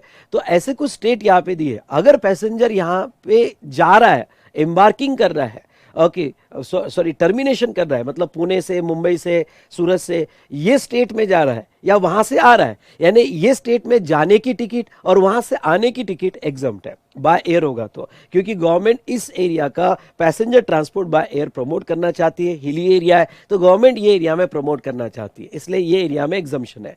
लेकिन बाकी सारा अदर केसेस मतलब ऑल एयर ट्रांसपोर्ट टैक्सेबल होगा। ओके, एक सिंपल चार्ट मैंने बना लिया और पैसेंजर ट्रांसपोर्ट सेक्टर से रिलेटेड जितने भी 2-3 एग्जम्पशंस है वो एग्जम्पशन इस चार्ट में मैंने कवर कर लिया। अगर समझा होगा तो यस, आपको क्या करना है, एक्सप्रेस योर ग्रेटिट्यूड, ठोको लाइक। ओके, तो चलिए, ओके, यहां उसके बाद में अगर हम बात करें, okay, next transport of goods, ध्यान से सुनिएगा। Okay, transport of goods, okay, transport of goods के लिए यहाँ पे road, railway, inland waterway, air, vessel. Okay, तो अब आपका गुड्स किससे ट्रांसपोर्ट होता है? वो रोड से भी हो सकता है, वो रेलवे से भी हो सकता है, इनलैंड वाटरवे से भी हो सकता है। ठीक है, यस बेटा, कुछ स्टूडेंट पूछ रहे हैं कि ये इंटर का नहीं है क्या? नहीं नहीं, ये इंटर का, ओके, ये इंटर के लिए आपको करना है तो करो, लेकिन इसमें से कुछ एग्जामिशंस इंटर के लिए लागू नहीं है, कुछ एग्जामिशंस है ऐसे 10-12 जो इंटर के लिए लागू नहीं है। अब मैं यहाँ तो ये पढ़ाते नहीं बैठूंगा ये इंटर और फाइनल वगैरह। ओके, इसलिए ये जो वीडियो है ये फाइनल के लिए, इंटर के लिए मैं बाद में अपलोड कर दूंगा, ठीक है। तो अब यहाँ पे जहां तक देखा जाए transport of goods, okay, transport of goods by road, okay, road, railway, inland waterway, air vessels और पाइपलाइन। अब गुड्स ट्रांसपोर्ट है, ध्यान से सुनिएगा, गुड्स ट्रांसपोर्ट के केस में अगर वो जीटीए और कुरियर होगा, यानी कोई भी तुम्हारा गुड्स ट्रांसपोर्ट एजेंसी जहां तो रिवर्स चार्ज भी है या कुरियर से जा रहा होगा तो टैक्सेबल है। बाकी सारा अदर रोड ट्रांसपोर्ट एग्जम्प्ट है। मतलब क्या, ओके, अगर आपका गुड्स बुलक कार्ट से जा रहा है, ओके, आपका गुड्स कैमल से जा रहा है, जो जीटीए नहीं है, आई रिपीट, ओके, जो जीटीए नहीं है, ओके, आपका गुड्स ट्रांसपोर्ट एजेंसी छोड़ के बाकी कोई भी मोड से जा रहा होगा तो वो सिचुएशन में उसको जो है एग्जम्पशन मिल जाएगा। नेक्स्ट इंपॉर्टेंट पॉइंट मैं आपको ये बताना चाहूंगा, ओके, ठीक है बेटा, लिस्ट ऑफ इंपॉर्टेंट क्वेश्चंस का वेट मत करना। मेरे क्वेश्चन एयर में जो आईसीएआई मटेरियल के क्वेश्चंस है, पास एग्जामिनेशन और specially RTP mock test paper के क्वेश्चंस है, वो इंपॉर्टेंट समझो, ओके, और स्पेशली आईसीएआई के और आरटीपी मॉक टेस्ट पेपर के क्वेश्चंस इंपॉर्टेंट समझो। उस मैंने बाइफर्गेशन दे दिया है, बच्चों जैसी आदत मत लगाओ, स्पून फीडिंग जैसी आदत मत लगाओ। मैं 1000 बार कह चुका हूं आपको कि आप जो है, ओके, यहाँ पे चलो सारे क्वेश्चंस नहीं होते हैं तो आईसीएआई मटेरियल के क्वेश्चंस और आरटीपी मॉक टेस्ट पेपर के क्वेश्चंस कर लो, दैट्स इनफ, वही इंपॉर्टेंट क्वेश्चन समझ के चलो। इसके बाद भी अगर मुझे ऐसा कुछ लगा तो मेरा वीडियो आ जाएगा, पर प्लीज मुझे ना व्हाट्सअप कीजिए ना मैसेज कीजिए, ओके, मुझे ऐसा लगा कि एक लिस्ट आपको बना के दूं तो मैं दे दूंगा। चलिए, अब यहाँ पे ओके, यानी यार अब मैं आपके लिए चार्ट बना रहा हूँ, आपके लिए बाइफर्गेशन दे दिया हूँ, क्वेश्चनर में दे दिया हूँ। अब बेटा अब ये आपकी जिम्मेदारी बनती है, मेरी रिक्वेस्ट है आपसे, ठीक है। तो यहाँ पे रोड में जीटीए और कुरियर टैक्सेबल है, अदर ट्रांसपोर्ट एग्जम्प्ट है। अब मैं आपको थोड़ा एक बार बता देता हूँ, अगर आपका इंडिविजुअल ट्रक है, 2-3 प्रॉब्लम में आएगा ऐसा कि आपका इंडिविजुअल ट्रक है या इंडिविजुअल टेम्पो है, टेम्पो कैरेज है, जो जीटीए नहीं है, जीटीए मतलब एक एजेंसी है जो ओके, यहाँ पे एक से ज्यादा मोटर व्हीकल डेफिनेशन कहीं नहीं दिया है, पर एक एजेंसी वर्क करके काम कर रही है, तो एजेंसी अलग, और आपका इंडिविजुअल अगर टेम्पो कैरेज होगा, इंडिविजुअल ट्रक होगा, ओके, तो वो जीटीए में नहीं आएगा। अगर वो जीटीए में नहीं आएगा तो उसको अदर रोड ट्रांसपोर्ट में एग्जाम मिलता है, ओके। तो यहाँ पे ये मत समझना कि जीटीए मतलब जो भी, ओके, यहाँ पे टेम्पो कैरेज से ट्रांसपोर्ट करता है, ओके, ओके, जो टेम्पो गैरेज से ट्रांसपोर्ट करता है या फिर जो ट्रक से ट्रांसपोर्ट करता है वो सभी को जीटीए कहा जाएगा, नहीं। जीटीए मतलब एज ए एजेंसी सेटअप हुआ है, goods transport cargo agency setup हुआ है, उनको ही टैक्सेबल है। जो इंडिविजुअल ट्रक चलाते हैं अपना इंडिपेंडेंट, जो इंडिविजुअल टेम्पो कैरेज चलाते हैं, उनको ये अदर रोड ट्रांसपोर्ट में एग्जम्पशन मिलेगा। कुछ प्रॉब्लम्स में मैंने यूज किया हुआ है, अगर आप यहाँ पे देखते हो। चलिए, रेलवे की अगर हम बात करें तो रेलवे से ओके, यहाँ पे जो गुड्स ट्रांसपोर्ट है फुल्ली टैक्सेबल है, रेलवे को कोई बेनिफिट नहीं है। उसके बाद में गुड्स की बात करें तो इनलैंड वाटरवे यानी रिवर ट्रांसपोर्ट होगा गुड्स का, तो यहां पे इनलैंड वाटरवे यानी रिवर, तो वो एग्जम्प्ट रहेगा। उसके बाद में एयर और वेसल से, ये चार्ट को थोड़ा समझिएगा, एयर और वेसल से देखिए, अगर आपका ट्रांसपोर्ट बाय एयर या vessel from outside India to custom station in India, यानी बाहर से इंडिया में आ रहा है, सुनिएगा, अगर बाहर से इंडिया में आ रहा है तो वो सिचुएशन में यहां पे ओके, जहां तक देखा जाए तो बाय एयर एग्जम्प्ट है और बाय वेसल टैक्सेबल है। स्पेशली बाहर से इंडिया में आ रहा होगा यानी इंपोर्ट गुड्स लेके आ रहा होगा तो वेसल टैक्सेबल है, एयर एग्जम्प्ट है। इंडिया टू इंडिया होगा, मतलब इंडिया मुंबई से कोचिन पोर्ट जा रहा है, मुंबई से विशाखापट्टनम पोर्ट जा रहा है, इंडिया टू इंडिया ट्रांसपोर्ट हो रहा है बाय एयर वेसल, तो पूरा टैक्सेबल है।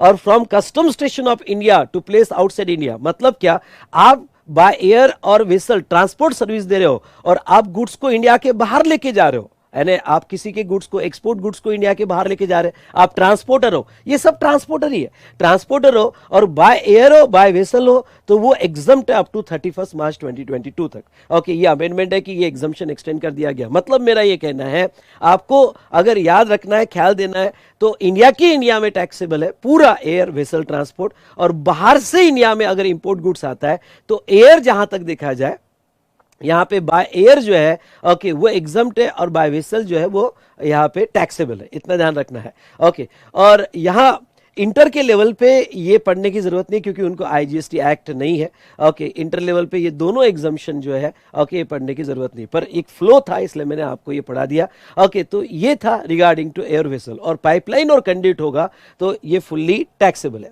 चलिए, अब कोई अदर से जो एग्जाम्शंस दिए हैं, ओके अदर के एग्जाम्शंस कौन कौन से हैं? स्पेशल एग्जाम्शन टू जीटीए, अगर आप गुड ट्रांसपोर्ट एजेंसी होगा या कुरियर एजेंसी होगा तो टैक्सेबल है, तो इनको एक स्पेशल एग्जाम्शन है। और अगर कोई जीटीए ओके कंसाइनमेंट लेकर जा रहा है इन अ सिंगल कैरेज, यानी एक जीटीए का कोई टेम्पो कैरेज है, इंडिविजुअल का नहीं, जीटीए का कोई टेम्पो कैरेज है या फिर जीटीए का कोई ट्रक है और उसमें इन अ सिंगल कैरेज 1500 रुपए तक, ओके अप टू 1500, ध्यान सुनना, अप टू 1500 तक फ्रेट होगा तो वो एग्जम्प्ट है, उसका जीएसटी ना फॉरवर्ड चार्ज में आएगा ना रिवर्स चार्ज में आएगा। पर उस कैरेज में यहाँ पे इन कंसाइनमेंट एक ही होनी चाहिए उस कैरेज में, a consignment in a single carriage, ठीक है, और ऑल कंसाइनमेंट पर कंसाइनी। अब मैं आपको ये कह दूं कि लेकिन अगर आपके ट्रक में एक से ज्यादा कंसाइनी के गुड्स जा रहे हैं, सुनो मैंने शॉर्ट में लिखा हुआ है ओके यहाँ पे, पर अगर आप बुक पढ़ोगे तो थोड़ा अच्छे समझ में आ जाएगा या याद आ जाएगा आपको। अगर आपके एक ही कैरेज में एक से ज्यादा कंसाइनिक गुड्स जा रहे हैं, ए का जा रहा है, बी का जा रहा है, सी का जा रहा है, तो फिर पर कंसाइनी, ध्यान सुनना, पर कंसाइनी अगर फ्रेट 750 या उससे कम होगा तो एग्जम्पशन मिलेगा। चलिए सर एक बार रिपीट करो, ये रिवीजन रिपीटिशन के लिए नहीं है, ये आई होप तुमने पढ़ा है और मैं रिवाइज कर रहा हूं उसके लिए है। उसके बाद में ये एक इंपॉर्टेंट एग्जाम्पशन जो ट्रांसपोर्ट सेक्टर में, ये ध्यान रखें, following goods transported by GTA rail vessel then exempted, ख्याल रहे ओके ये जीटीए से ट्रांसपोर्ट होते हैं गुड्स, या रेल से ट्रांसपोर्ट होते हैं, या वेसल से ट्रांसपोर्ट होते हैं, एयर से नहीं, एयर को कोई एग्जाम्पशन नहीं है, सिर्फ जीटीए रेल वेसल को एग्जाम्पशन है। कौन कौन से? Agriculture produce. Sir what do you mean by agriculture produce? जो हमने एग्रीकल्चर की डेफिनेशन देखी थी भाई, हमने एग्रीकल्चर की डेफिनेशन में एग्रीकल्चर प्रोड्यूस देखा था, अगर ऊपर आते हो तो एग्रीकल्चर प्रोड्यूस मतलब जो फार्म से निकला है, जिसके ऊपर कोई प्रोसेसिंग नहीं, बहुत रॉ है, फार्म से निकला है, कोई प्रोसेसिंग नहीं की, या जस्ट उतनी ही प्रोसेसिंग की जो जरूरी थी, जो उसके एसेंशियल कैरेक्टर चेंज नहीं करती है, but marketable in a primary market. Okay, तो ये सिचुएशन में जहां तक देखा जाए उसे एग्रीकल्चर, तो कोई भी एग्रीकल्चर प्रोड्यूस जीटीए रेल और वेसल से ट्रांसपोर्ट होता है तो एग्जम्प्ट है। दूसरा, milk salt food grains floor pulses and rice. अब देखो यार कंफ्यूजन हो सकता है, एग्रीकल्चर प्रोड्यूस तो दे दिया, लेकिन जो मिल्क होते हैं, पास्चराइज मिल्क समझ लो, जो एपी में नहीं आता है, सॉल्ट है, फूड ग्रेन्स है, बहुत सारी फूड ग्रेन्स एपी में नहीं आती है, ओके फ्लोर है, ओके आटा एपी में नहीं आता है, एपी मतलब एग्रीकल्चर प्रोड्यूस, पल्सेस है, राइस है, इनका ये लर्न करना पड़ेगा लिस्ट, आप ये बाय हार्ट लर्न करके जाना, इसके ऊपर बहुत सी बार क्वेश्चन पूछे जाते हैं। ओके, तो ये अगर जीटीए रेल और वेसल से ट्रांसपोर्ट होता है एग्जम्प्ट है। ऑर्गेनिक मैन्योर मतलब फर्टिलाइजर्स, ओके फार्म के फर्टिलाइजर्स वो ट्रांसपोर्ट होते तो एग्जम्प्ट है। न्यूज़पेपर एंड मैगजीन्स अगर ट्रांसपोर्ट होते तो एग्जम्प्ट है। रिलीफ मटेरियल फॉर विक्टिम्स होगा तो एग्जम्प्ट है। डिफेंस और मिलिट्री इक्विपमेंट्स हो गए तो ये जो है यहाँ पे एग्जम्पशन मिलेगा। लेकिन अब इसको कैसे याद रखना? इसको याद रखने के लिए मैं कहूंगा डॉक्टर मोना, डॉक्टर मोना। भाई डॉक्टर मोना मतलब डी यानी क्या?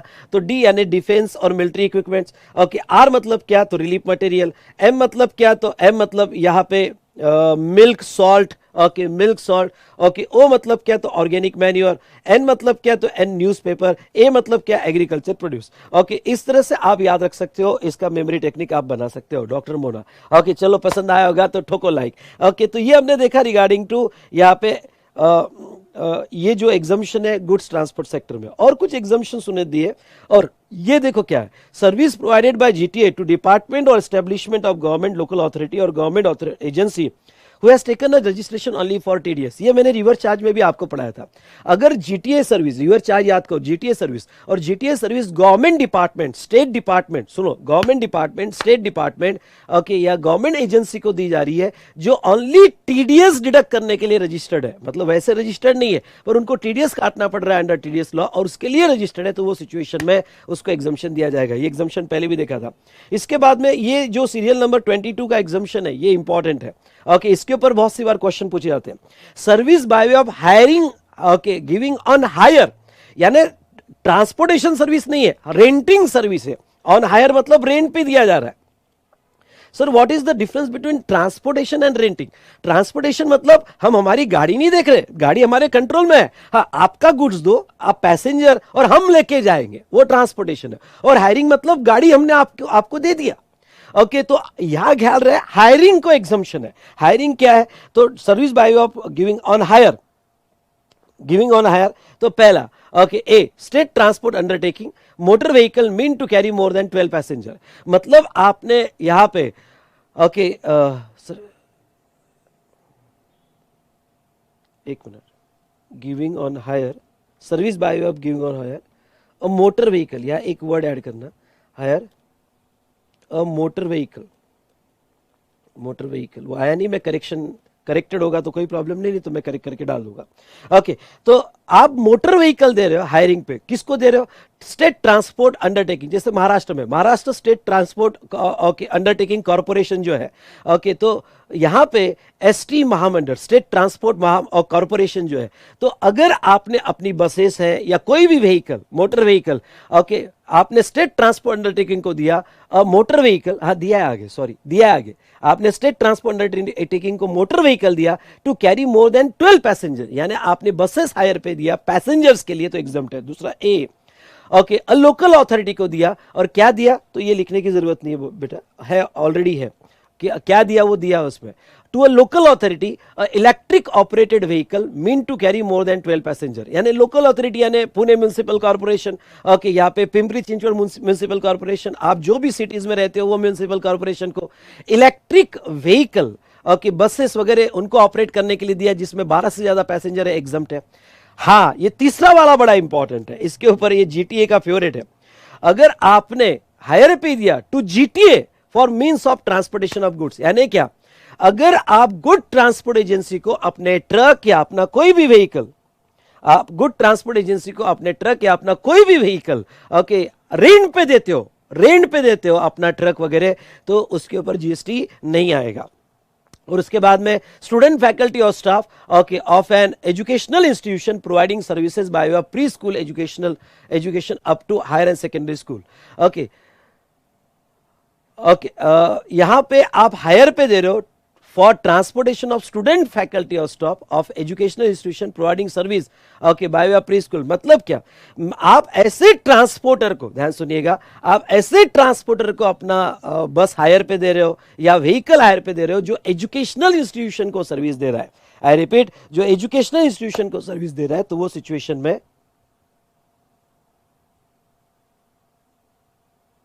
यहां पे एग्जम्पशन में रहेगा। चलिए, हाँ बेटा, हाँ यहां पे इसको एक्सटेंशन, अभी वो डेट कोई इतनी इंपॉर्टेंट नहीं है बेटा, अननेसेसरी कोई भी बात पे 30 सितंबर 2022 तक इसको और एक्सटेंशन आ गया है। ये जो वेसल और एयरक्राफ्ट वाला है 30 सितंबर 2022 तक और एक्सटेंशन आ गया है। चलिए, ये हमने हायरिंग वाला एग्जम्पशन देख लिया। अब इसके आगे हम नेक्स्ट सेक्टर चालू करेंगे। नेक्स्ट सेक्टर चालू करेंगे रेंटिंग ऑफ इमूवेबल प्रॉपर्टी। अब यहां पे देखिएगा, renting of immovable property, renting of residential dwelling, ध्यान से देखिएगा, renting of residential dwelling for use of residence. मतलब क्या, रेसिडेंशियल ड्वेलिंग मतलब आपका रहता हुआ घर, जो ऐसा घर जो रहने के लिए बनाया गया, और आप अगर अपना फ्लैट है, बंगलो है या जो भी है,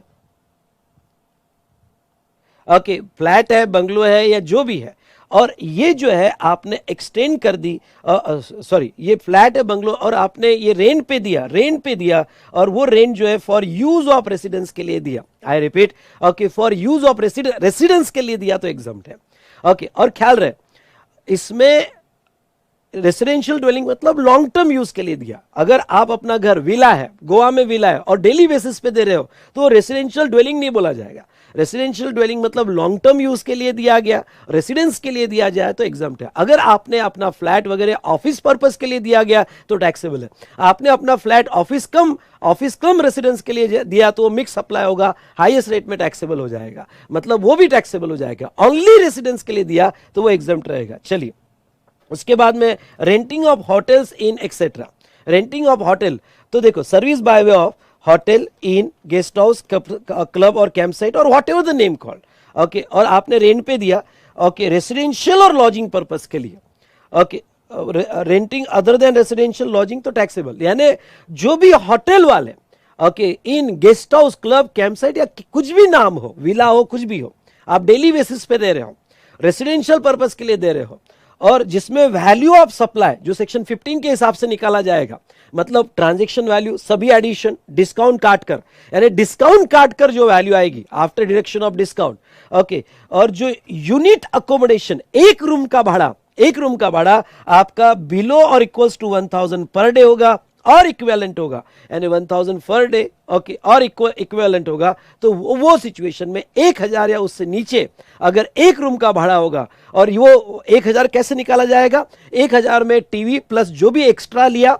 एडिशन माइनस डिस्काउंट जो अमाउंट आएगी, अगर वो निकाल के 1000 से नीचे होगा तो एग्जम्प्ट होगा। मतलब इंडिया के सारे होटल इन गेस्ट हाउस अगर अपने रूम का भाड़ा ओके ऐड करके और डिस्काउंट देकर अपने रूम का भाड़ा 1000 के नीचे रखते हैं तो उनके ऊपर जीएसटी नहीं आएगा, पर ख्याल रहे ये जो एग्जम्पशन है वो एग्जम्पशन ओनली रेसिडेंशियल, ख्याल रहे, रेसिडेंशियल और लॉजिंग पर्पसेस के लिए। मतलब क्या, मतलब अगर होटल वाले कॉन्फ्रेंस रूम दे रहे हैं, होटल वाले कोई हॉल दे रहे हैं, कैटरिंग सर्विस दे रहे हैं, बाकी सब टैक्सेबल है, ये एग्जम्पशन सिर्फ ओके यहां पे रेसिडेंशियल और लॉजिंग पर्पसेस के लिए दिया गया है। Done,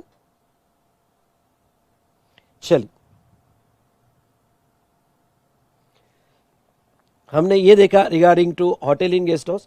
exemption in banking and financial sector, okay, तो सीरियल नंबर 27 में एग्जम्पशन क्या है, देखो आपको मैं बहुत पहले से पढ़ा रहा हूं, और वो क्या, इंटरेस्ट और discounting on extending deposit, loan और एडवांसेस। इंडिया में कोई भी किसी को, सिर्फ बैंक नहीं, कोई भी किसी को लोन, डिपॉजिट, एडवांसेस, आपने अनसिक्योर्ड लोन दिया, बैंक ने लोन दिया, आपने बैंक में डिपॉजिट किया, आपने एफडी किया, कोई भी लोन डिपॉजिट किसी को भी दे रहा हो, उसका इंटरेस्ट या उसकी डिस्काउंटिंग, यानी bill of exchange discounting, cheque discounting, okay, ये जो डिस्काउंटिंग अमाउंट होती है, ओके, तो वो इंटरेस्ट और डिस्काउंटिंग यहां पे एग्जम्प्ट रहेगा। अगर बैंकिंग सेक्टर पे प्रॉब्लम आया तो ख्याल है उन्होंने लिखा कि interest on term loan exempt, discounting of cheque exempt, interest on that bla bla bla ODCC exempt, okay, tax मत लगाना, लेकिन एक बात पे आपने टैक्स जरूर लगाना, और वो है क्रेडिट कार्ड सर्विस का इंटरेस्ट। अगर क्रेडिट कार्ड सर्विस का इंटरेस्ट मिलता है, ओके, मतलब कोई बैंक का क्रेडिट कार्ड है उसका इंटरेस्ट मिलता है तो वो टैक्सेबल है,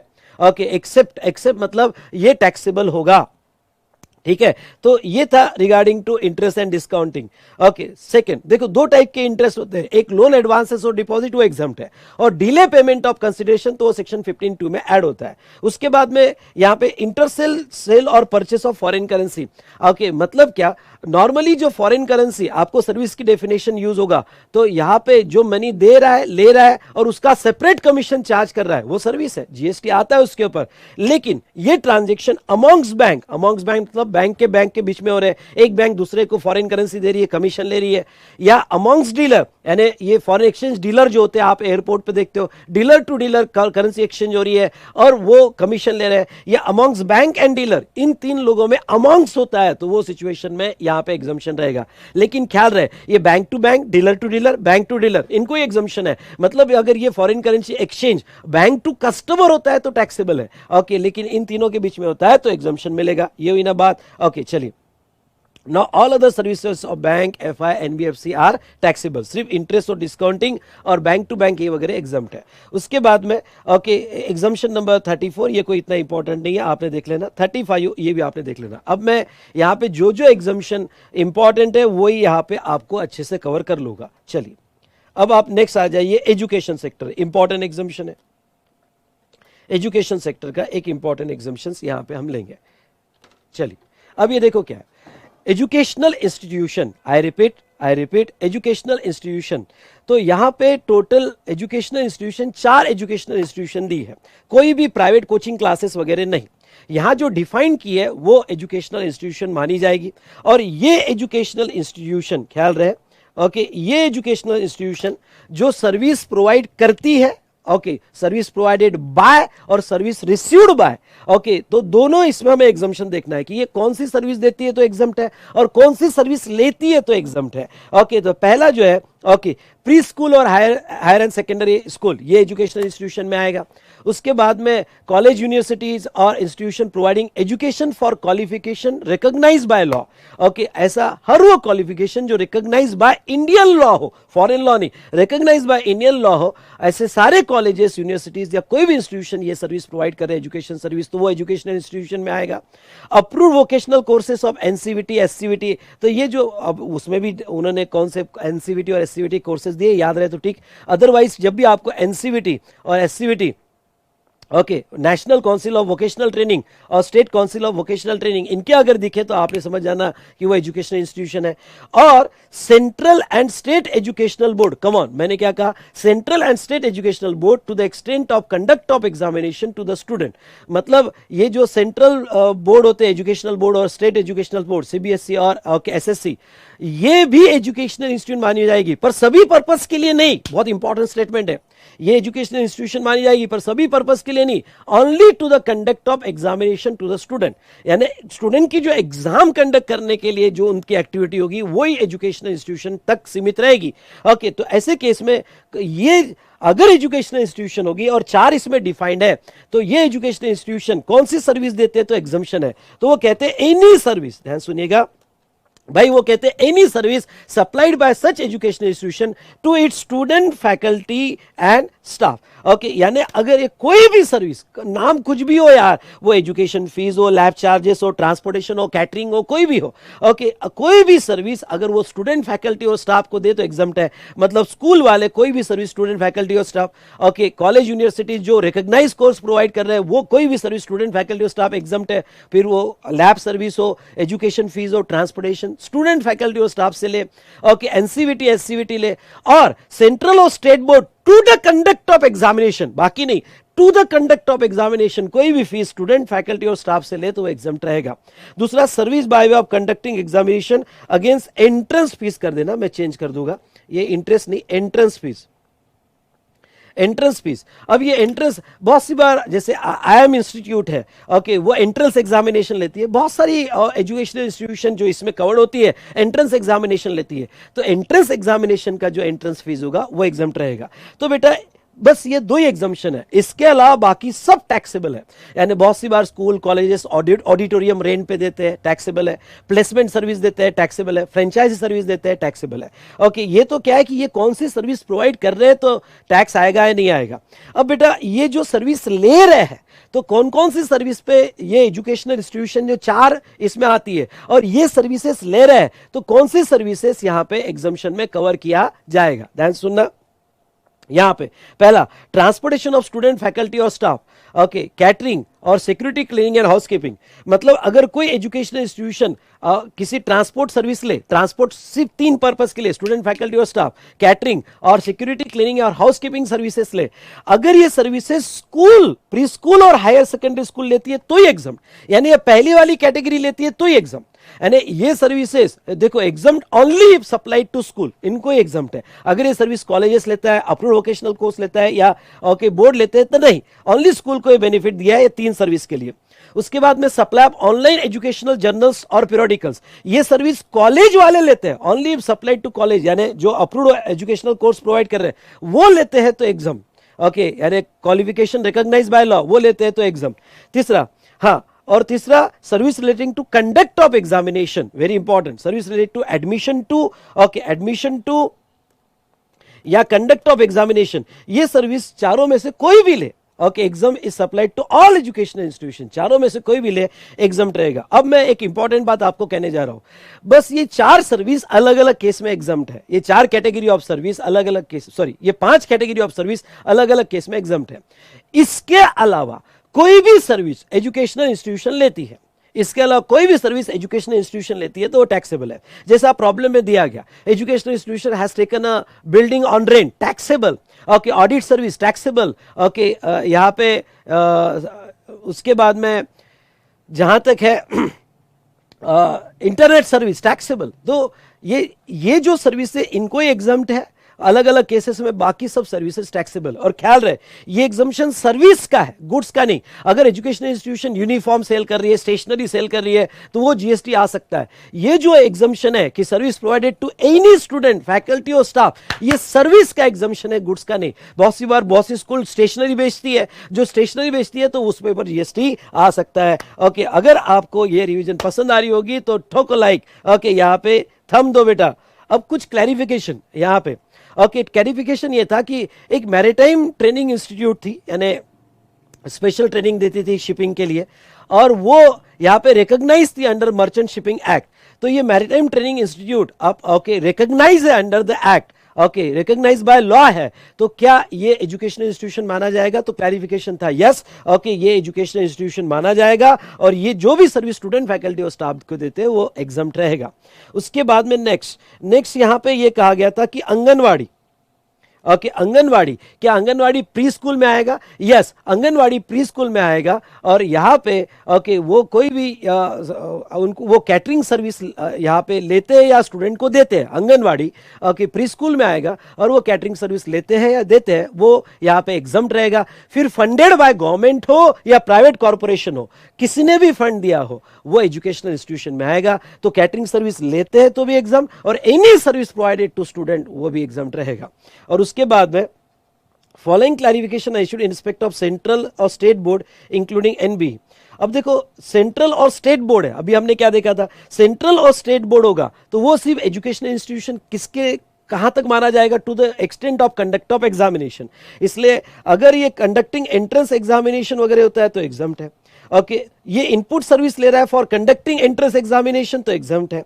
ओके, लेकिन बाकी कोई भी सर्विस दे रहा है तो टैक्सेबल है। ये क्लैरिफिकेशन आया था। तो चलिए हमने ये देखा रिगार्डिंग टू एजुकेशनल इंस्टीट्यूशन, सारे पॉइंट्स और सर्कुलर मैंने कवर करने की कोशिश की। बेटा मैं बहुत मेहनत कर रहा हूँ ये चार्ट बनाने के लिए। ओके, ये चार्ट आपको जो बना के दे रहा हूँ, ओके बहुत मेहनत कर रहा हूँ। ओके, इस यहाँ पे हेलो, साउंड क्लियर है ना सभी को?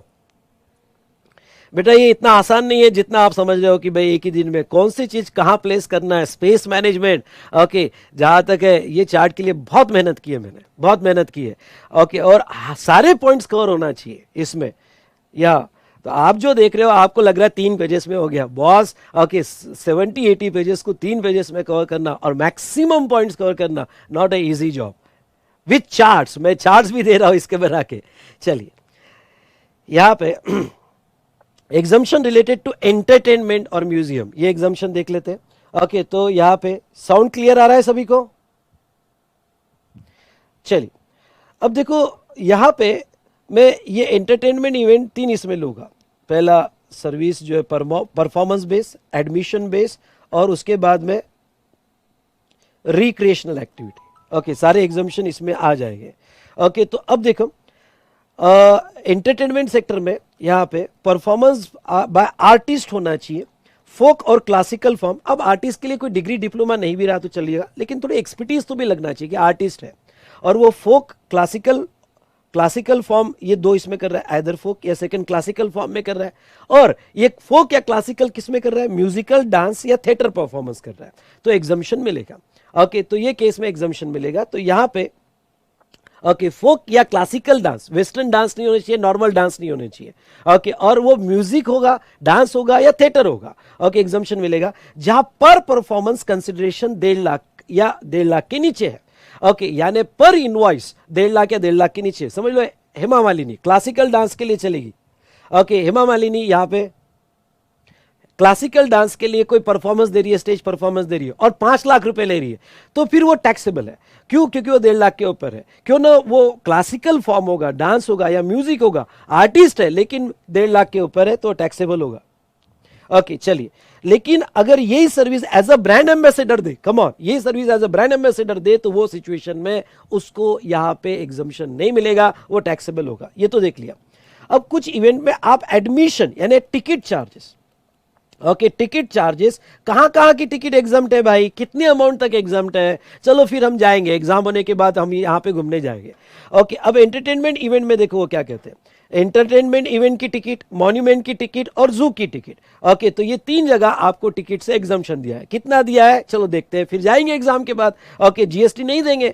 तो अगर आप सर्कस, डांस, थिएट्रिकल परफॉर्मेंस में जाते हो, ये एक ही है, थिएट्रिकल परफॉर्मेंस में जाते हो, कोई सर्कस देखने, डांस और थिएट्रिकल परफॉर्मेंस में जाते हो, या award function, concert, pageant, musical performance, ये ओके, और नॉन ऑर्गेनाइज स्पोर्टिंग इवेंट, या फिर ऑर्गेनाइज, सॉरी नॉन ऑर्गेनाइज नहीं, नॉन रिकॉग्नाइज स्पोर्टिंग इवेंट, कोई भी एक आधी मैच चल रही है, ओके, रिकॉग्नाइज नहीं है, आजकल तो अभी ऐप बन रहे हैं मैचेस के, ओके, कल जाके पुणे मुंबई का मैच चालू हो जाए, okay, football match, cricket match वगैरह।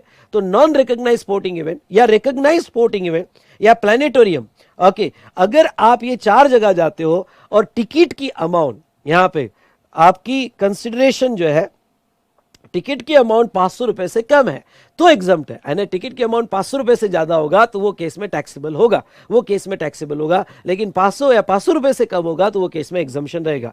इसकी मेमोरी टेक्निक बना लेना, कभी कभी छोटा सा क्वेश्चन इसके ऊपर पूछा जा सकता है। ओके, इसके CDT, ओके, ACPMN जो भी है, आप मेमोरी टेक्निक बना लो और आपको मजा आएगा। 4 में मैंने बना के दिया है। चलो भाई, इसके टिकट चार्जेस खत्म हो गए। दूसरा, मॉन्यूमेंट में जाते हो भाई, अजंता एलोरा जाते हो, ताजमहल जाते हो और ये प्रोटेक्टेड मॉन्यूमेंट है उसमें जाते हो तो उसके टिकट चार्जेस जो है वो एग्जम्प्ट है। जू में जाते हो, म्यूजियम है, नेशनल पार्क है, wild life sanctuary, tiger reserve या जू में वगैरह, ओके, जाते हो तो टिकट एग्जाम है। और नो लिमिट, यहां पे कोई लिमिट नहीं है। ओके, मॉन्यूमेंट में टिकट 2000 की हो, 10,000 की हो, 50,000 की हो, कोई लिमिट नहीं है। म्यूजियम, नेशनल पार्क, कोई लिमिट नहीं है। हाँ, लेकिन ये जो इवेंट्स है इसमें जाते हो तो 500 रुपए या उससे कम टिकट होगी तो ही बेनिफिट मिलेगा, अदरवाइज बेनिफिट नहीं मिलेगा। चलो, कवर हो गया सभी एग्जामिशन। उसके बाद में नेक्स्ट, ओके, रिक्रिएशनल एक्टिविटी, यानी आप ट्रेनिंग सर्विस दे रहे हो या कोचिंग सर्विस दे रहे हो, भाई यहां पे टिकट चार्जेस नहीं है, मैं ट्रेनिंग दे रहा हूं इन रिक्रिएशनल। मजा आता है, आप पढ़ाई करते करते थक जाते हो यार, और पढ़ाई करते करते चलो आ जाओ, मैं आपको यहां पे रिक्रिएशनल एक्टिविटी देता हूं। आर्ट और कल्चर में थोड़ा पेंटिंग सिखाता हूं, मूर्ति बनाना सिखाता हूं, स्टैच्यू बनाना सिखाता हूं, आपको डांस सिखाता हूं। ओके, तो आप अगर कोई भी रिक्रिएशनल एक्टिविटी में ट्रेनिंग दे रहे हो या कोचिंग दे रहे हो, आर्ट और कल्चर होगा, सुनिए, आर्ट और कल्चर होगा तो वो एग्जम्प्ट है। लेकिन बी, स्पोर्ट की होगी तो एग्जाम तभी मिलेगा अगर ये चैरिटेबल एंटिटी होगी, रजिस्टर अंडर सेक्शन 12AA, या यहां पे 12AB ऐड कर देना बॉस, 12AB ऐड कर देना। ओके, वो रह गया, मैं अपडेट कर दूंगा, आपके नोट्स में होगा तो अच्छी बात है। ओके, तो 12AA या 12AB और इनकम टैक्स एक्ट में होगा। तो देखो, आर्ट और कल्चर के लिए चैरिटेबल ट्रस्ट नहीं, कोई भी दे यार। ओके, आप घर में टैक्स प्लानिंग कर सकते हो, जीएसटी की, घर में बता सकते हो कि 2 लाख रुपए भाई ये आर्ट और कल्चर से मिले, ट्रेनिंग से मिले, 5-6 लाख रुपए ऐसे मिल गए। ओके, उसके ऊपर जीएसटी नहीं आएगा, ज्यादा मत बताना नहीं तो ऑफिसर सीखने आ जाएगा। तो वो आप कोई भी दो, लेकिन स्पोर्ट की अगर बात है तो स्पोर्ट की को किसने देना चाहिए, तो चैरिटेबल ट्रस्ट ने देना चाहिए, तो ये आपको एग्जम्पशन यहां पे मिलेगा। ओके, अब ख्याल रखना भाई, ये एंटरटेनमेंट सेक्टर पूरा मैंने कवर कर लिया, परफॉर्मेंस, टिकट और ट्रेनिंग। ओके, मैंने कवर कर लिया, समझा होगा तो बोलो यस सर, मजा आ गया, ठोको लाइक। ओके, चलिए नाउ अब देखते हैं service bye reserve bank of India. RBI कोई भी सर्विस देता है, ओके सुनो मेरे साथ करो, देता है तो एग्जाम, लेता है तो एग्जाम नहीं। ओके, सर्विस अगर देता है, कोई भी सर्विस किसी को भी देता है तो एग्जाम, लेकिन मैंने लिखा है टैक्सेबल कब हो जाएगा, जब लेता है। कोई भी सर्विस टू आरबीआई होगी तो वो टैक्सेबल है। हाँ, सर्विस बाय आरबीआई होगी तो एग्जाम्प्ट है। उसके बाद में रोड के टोल चार्जेस, ओके, रोड के टोल ऑलरेडी खुद टैक्स है, इसलिए आप जो है एक्सेस ऑफ रोड और ब्रिज के पेमेंट के टोल देते हो तो टोल पे जीएसटी नहीं। या टोल की एन्यूटी देते हो, टोल की एन्यूटी मतलब आप पूरे साल का एक साथ टोल दे रहे हो। ओके, पूरे साल का एक साथ टोल दे रहे हो, तो पूरे साल का अगर आप एक साथ टोल दे रहे हो तो वो केस में, एन्यूटी दे रहे हो तो वो केस में एग्जाम नहीं। इसके ऊपर अभी एक क्लैरिफिकेशन आया कि ये जो सिर्फ रोड और ब्रिज का ही है। ओके, अगर मतलब रोड और ब्रिज एक्सेस करने का टोल है, यानी उसको यूज करने का टोल है।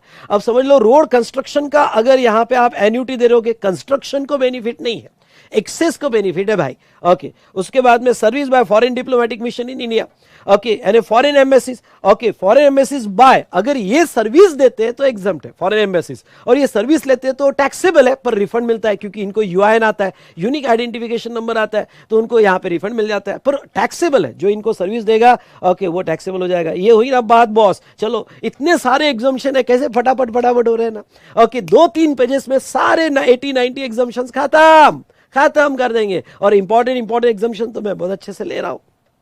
चलिए, तो यह हमने देख लिया। उसके बाद में आते हैं service by government sector.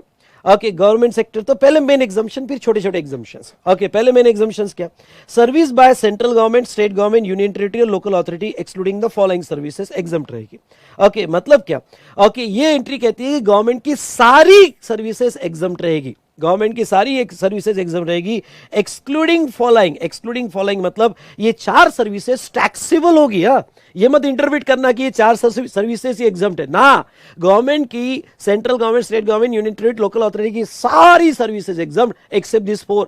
Okay, तो ये कौन सी टैक्सेबल होगी भाई? ओके, तो ये क्लॉज ए वाली टैक्सेबल होगी भाई। ओके, बोलो भाई, तो यहां पे service by department of post bye way of speed post, express parcel post, life insurance agency services. Okay, मतलब वो क्या कह रहे हैं? ओके, वो ये कह रहे हैं कि यहां पे ये जो 4 सर्विस है, department of post government department है, लेकिन वो उसकी स्पीड पोस्ट वाली टैक्सेबल होगी, एक्सप्रेस पार्सल वाली टैक्सेबल होगी, लाइफ इंश्योरेंस और कोई एजेंसी सर्विसेज होगी जैसे passport distribution, electricity bill distribution वगैरह, तो ये टैक्सेबल होगा। ये किसी भी पर्सन को दिया तो टैक्सेबल होगा। लेकिन एमसीक्यू क्वेश्चन आ सकता है, लेकिन अगर ये सर्विस गवर्नमेंट को दिया, अदर देन का मतलब गवर्नमेंट को दिया तो एग्जम्प्ट रहेगा, लेकिन गवर्नमेंट के अलावा किसी और को दिया तो टैक्सेबल होगा। समझा होगा तो ठीक, नहीं समझा होगा तो ठीक। ओके भाई, रिवीजन है, इससे ज्यादा तो मैं समझा नहीं सकता हूं। ओके, तो ये 4 सर्विस डिपार्टमेंट ऑफ पोस्ट की किसी भी पर्सन को दिया तो टैक्सेबल होगा, लेकिन ये सर्विस गवर्नमेंट को दिया तो एग्जम्प्ट रहेगा। चलिए दूसरा, okay, service in relation to aircraft और वेसल आउटसाइड और inside the precincts of port. Government कोई भी सर्विस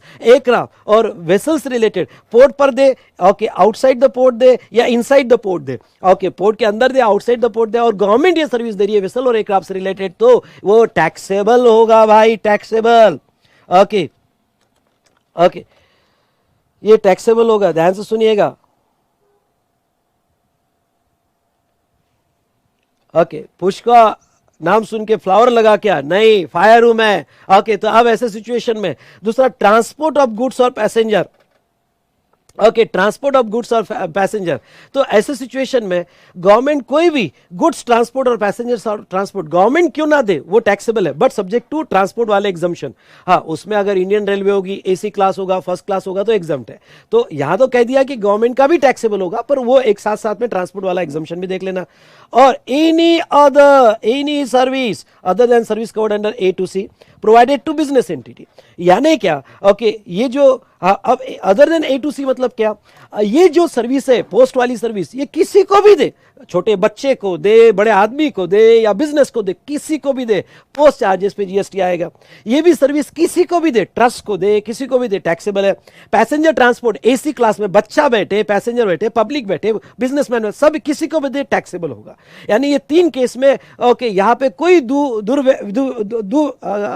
क्या कहेंगे उसको हम, ओके, कोई यहाँ पे ड्यूअलिटी नहीं रहेगी। ओके, दुभाव नहीं रहेगा। हाँ, कोई दुभाव नहीं रहेगा, वो पब्लिक हो, बच्चा हो, कोई भी हो, बिजनेस एंटिटी टैक्सेबल होगा। तो ये 3 केस में तो टैक्सेबल होगा। लेकिन डी वाला क्लॉज, इस ये 3 के अलावा बाकी कोई भी service, any service other than A to C, ये 3 के अलावा कोई भी सर्विस होगा और बिजनेस एंटिटी को दिया तो ही टैक्सेबल होगा, बाकी किसी को दिया तो हमने पहले ही कह दिया एग्जम्प्ट है, बाकी क्या पहले ही कह दिया कि सारी सर्विस एग्जम्प्ट है। तो चलिए, ये मेन एग्जम्पशन था। ओके, अब और कुछ अदर से एग्जम्पशन दिए हैं, और अदर एग्जम्पशन मैंने डिवाइड किए, value based, turnover based exemption, certification based exemption and other miscellaneous exemption, ऐसे मैंने डिवाइड किए। तो चलिए देख लेते हैं अब वो क्या कहते हैं। ओके, और अदर एग्जम्पशन देख ले। सर्विस प्रोवाइडेड बाय गवर्नमेंट और local authority to business entity, government ने अगर बिजनेस एंटिटी को सर्विस दिया, okay, where aggregate turnover less than of such amount in preceding financial year which makes them exemption from registration. Okay, अभी हमने देखा कि government अगर कोई भी सर्विस बिजनेस एंटिटी को देगा तो टैक्सेबल है, लेकिन उसमें भी ये और एग्जम्पशन है। ओके, ऐसा समझ लो कि वो मेन है और अलग से एग्जम्पशन है। अगर वो बिजनेस एंटिटी का प्रीसीडिंग फाइनेंशियल ईयर का एग्रीगेट टर्नओवर थ्रेशोल्ड के नीचे होगा, मतलब make them exemption from registration यानी थ्रेशोल्ड के नीचे होगा, तो करंट ईयर में गवर्नमेंट से कोई भी सर्विस ली जाएगी तो उसके ऊपर जीएसटी नहीं आएगा। वो लॉयर जैसा तो जो लॉयर जैसा हमने देखा था वैसा गवर्नमेंट को भी है। तो गवर्नमेंट से कोई भी सर्विस बिजनेस एंटिटी ले रहा है, रिवर चार्ज है ये एरिया में, आपको याद होगा, तो any service provided by government to business entity reverse charge है। लेकिन अगर वो बिजनेस एंटिटी का aggregate turnover preceding financial year में थ्रेशोल्ड के नीचे होगा तो वो केस में करंट ईयर में कोई भी सर्विस ले तो एग्जम्पशन रहेगा। उसके बाद में नेक्स्ट, लेकिन ये जो यहाँ पे प्रेसिडिंग फाइनेंशियल वाला करे, दो केस में अप्लीकेबल नहीं। कौन सा? सर्विस कोड अंडर अबो A2C। A2C मतलब कौन सा भाई? ये भाई पोस्ट वाला, ओके, एयरक्राफ्ट वाला। तो ये सर्विस तो समझ लो A2C वाली सर्विस बच्चे बच्चे को देना टैक्सेबल है। Speed post, passenger transport, AC class, जो भी होगा वो बच्चों को दे तो भी टैक्सेबल होगा, ओके, किसी को भी दे, ओके, ऐसा थोड़ी होगा। समझ लो, देखो एक एग्जांपल बता दो, okay, passenger transport AC class में कोई बिजनेस एंटिटी बैठी है, अब ये थोड़ी पूछेंगे और गवर्नमेंट तेरी बिजनेस एंटिटी ये बताओ तेरा टर्नओवर क्या है, ओके, और प्रेसिडिंग फाइनेंशियल ईयर का तेरा टर्नओवर क्या थ्रेशोल्ड के नीचे था, जा तेरे टिकट पे GST नहीं, ऐसा नहीं होगा भाई, ओके। यहाँ पे ये 3 सर्विस, और आपको एक बात बता दूं, ये तीनों सर्विस फॉरवर्ड चार्ज में आती है, ओके। आपको एक्सेप्शन याद होगा तो ये पोस्ट वाली सर्विस, वेसल और एयरक्राफ्ट, और ये ट्रांसपोर्टेशन, ये फॉरवर्ड चार्ज में आती है, और renting to register person forward charge में आती है। वो चार्ट याद करो, रिवर्स चार्ज वाला मैंने पढ़ाया था आपको, ओके। और बाकी सब सर्विसेज बिजनेस एंटिटी को दी तो रिवर्स चार्ज में, इसलिए ओके ये टर्नओवर वाला क्राइटेरिया जो टर्नओवर के बेस पे एग्जम्पशन दिया गया प्रेसिडिंग फाइनेंशियल ईयर के बेस पे, ओके, ये A2C को अप्लाई नहीं होगा, और ये रेंटिंग ऑफ इमूवेबल प्रॉपर्टी को अप्लाई नहीं होगा। मतलब क्या? मतलब ये भाई, ओके, कि रेंटिंग ऑफ इमूवेबल प्रॉपर्टी होगी तो उसके ऊपर GST आएगा ही आएगा, तेरा कितना भी टर्नओवर हो, ओके भाई लोग, तेरा कितना भी टर्नओवर हो उसके ऊपर GST आएगा। हाँ, रजिस्टर्ड को दिया तो फॉरवर्ड चार्ज में, सॉरी, अनरजिस्टर्ड को दिया तो फॉरवर्ड चार्ज में आएगा, और रजिस्टर्ड को दिया तो रिवर्स चार्ज में आएगा। आई क्या बात समझ में? बोलिए यस सर, ओके, आई समझ में। उसके बाद में नेक्स्ट हम देखेंगे सर्विस प्रोवाइडेड बाय गवर्नमेंट और local authority where gross amount charge per invoice does not exceed 5,000 rupees. हाँ, अब ये एग्जाम्पशन सबके लिए, ये एग्जाम्पशन सबके लिए एक्सेप्ट A2C छोड़ के बाकी सबके लिए। अगर आप गवर्नमेंट से कोई भी बिजनेस एंटिटी सर्विस ले रही है, गवर्नमेंट से कोई भी बिजनेस एंटिटी सर्विस ले रही है और उसका बिल अमाउंट 5,000 से कम है, 5,000 से कम है, वो बिजनेस एंटिटी का कितना भी टर्नओवर हो, पिछले साल में 500 करोड़ का टर्नओवर हो, मुकेश अंबानी क्यों ना हो, ओके, लाखों में टर्नओवर हो, अदानी क्यों ना हो, लाखों में टर्नओवर हो, लेकिन ओके पूरी इंडिया की पूरा पैसा अंबानी अदानी के पास क्यों ना चले जाए, ओके, फर्क नहीं पड़ता है हमें। तो ऐसे सिचुएशन में पेट्रोल के भाव कितने भी बढ़े, फर्क नहीं पड़ता है हमें, ओके। तो ऐसे सिचुएशन में जहां तक देखा जाए, ओके, ये अगर गवर्नमेंट से कोई भी सर्विस लेते हैं और पर इनवॉइस, कम ऑन बेटा, पर इनवॉइस 5,000 है उससे कम होगा, तो ऐसे केस में यहां पे GST नहीं आएगा। उसके बाद में यहां सेकंड देखो, सर्टिफिकेशन और रजिस्ट्रेशन बेस, ओके। तो कुछ एग्जाम्पशन सर्टिफिकेट के बेस पर है। सर्विस प्रोवाइडेड बाय गवर्नमेंट और local authority bye licensing, issuance of passport के कोई चार्जेस ले रही है, वीजा, ड्राइविंग लाइसेंस के चार्जेस, बर्थ और डेथ सर्टिफिकेट के चार्जेस, वो एग्जाम्पशन में रहेंगे। सर्विस बाय गवर्नमेंट और local authority, registration required under any law, factories act के अंदर रजिस्ट्रेशन, उसकी फीस है तो एग्जाम, किसी भी लॉ के तहत अगर रजिस्ट्रेशन लेना पड़े तो वो उसकी फीस पे एग्जाम्शन रहेगा। उसके बाद में testing, calibration, safety check, protection, safety workers, consumer, public at large, okay, अगर ऐसा कुछ होगा तो वो इसकी फीस भी जो है एग्जाम्प्ट रहेगी। यानी testing, calibration, safety check, protection, safety for worker, consumer और पब्लिक एट लार्ज होगा तो एग्जाम्पशन में रहेगा। उसके बाद में service by way licensing, registration, analysis of testing food samples by food safety and standard authority of India, तो ये भी एग्जाम्पशन में रहेगा। चलिए अब अदर एग्जाम्पशंस देख लेते हैं। यहाँ पे असाइनमेंट्स ऑफ, ये एक इंपॉर्टेंट है, अच्छे से पढ़ के जाना।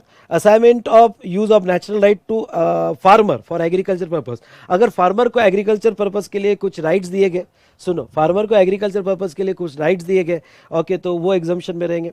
उसके बाद में service provided by one government entity to another government entity या लोकल अथॉरिटी, एक डिपार्टमेंट दूसरे डिपार्टमेंट को सर्विस दे रहा है तो एग्जाम्पशन रहेगा। उसके बाद में वृद्धाश्रम के लिए उन्होंने, अगर यहाँ पे एज 60 से ज़्यादा है और पर मंथ 25,000 से कम है अमाउंट आपका, तो वो केस में लॉजिंग, बोर्डिंग और मेंटेनेंस के एग्जाम्पशन रहेगा, ये भी इंपॉर्टेंट है।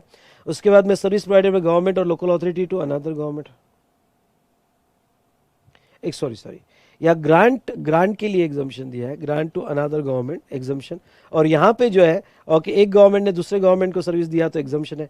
लिक्विडेटेड डैमेजेस, अगर government for non performance of contract लगाती है, आप contract with in time performance नहीं करते हो तो नितिन गडकरी हेवी पेनल्टी लगा देता है। अगर आपने रोड कंस्ट्रक्टर नहीं किया, ओके, तो गडकरी जी जो हेवी पेनल्टी लगाते हैं उसके ऊपर GST नहीं लगेगा, okay. Liquidated damages, merchant over time charges, इसके ऊपर GST नहीं आएगा।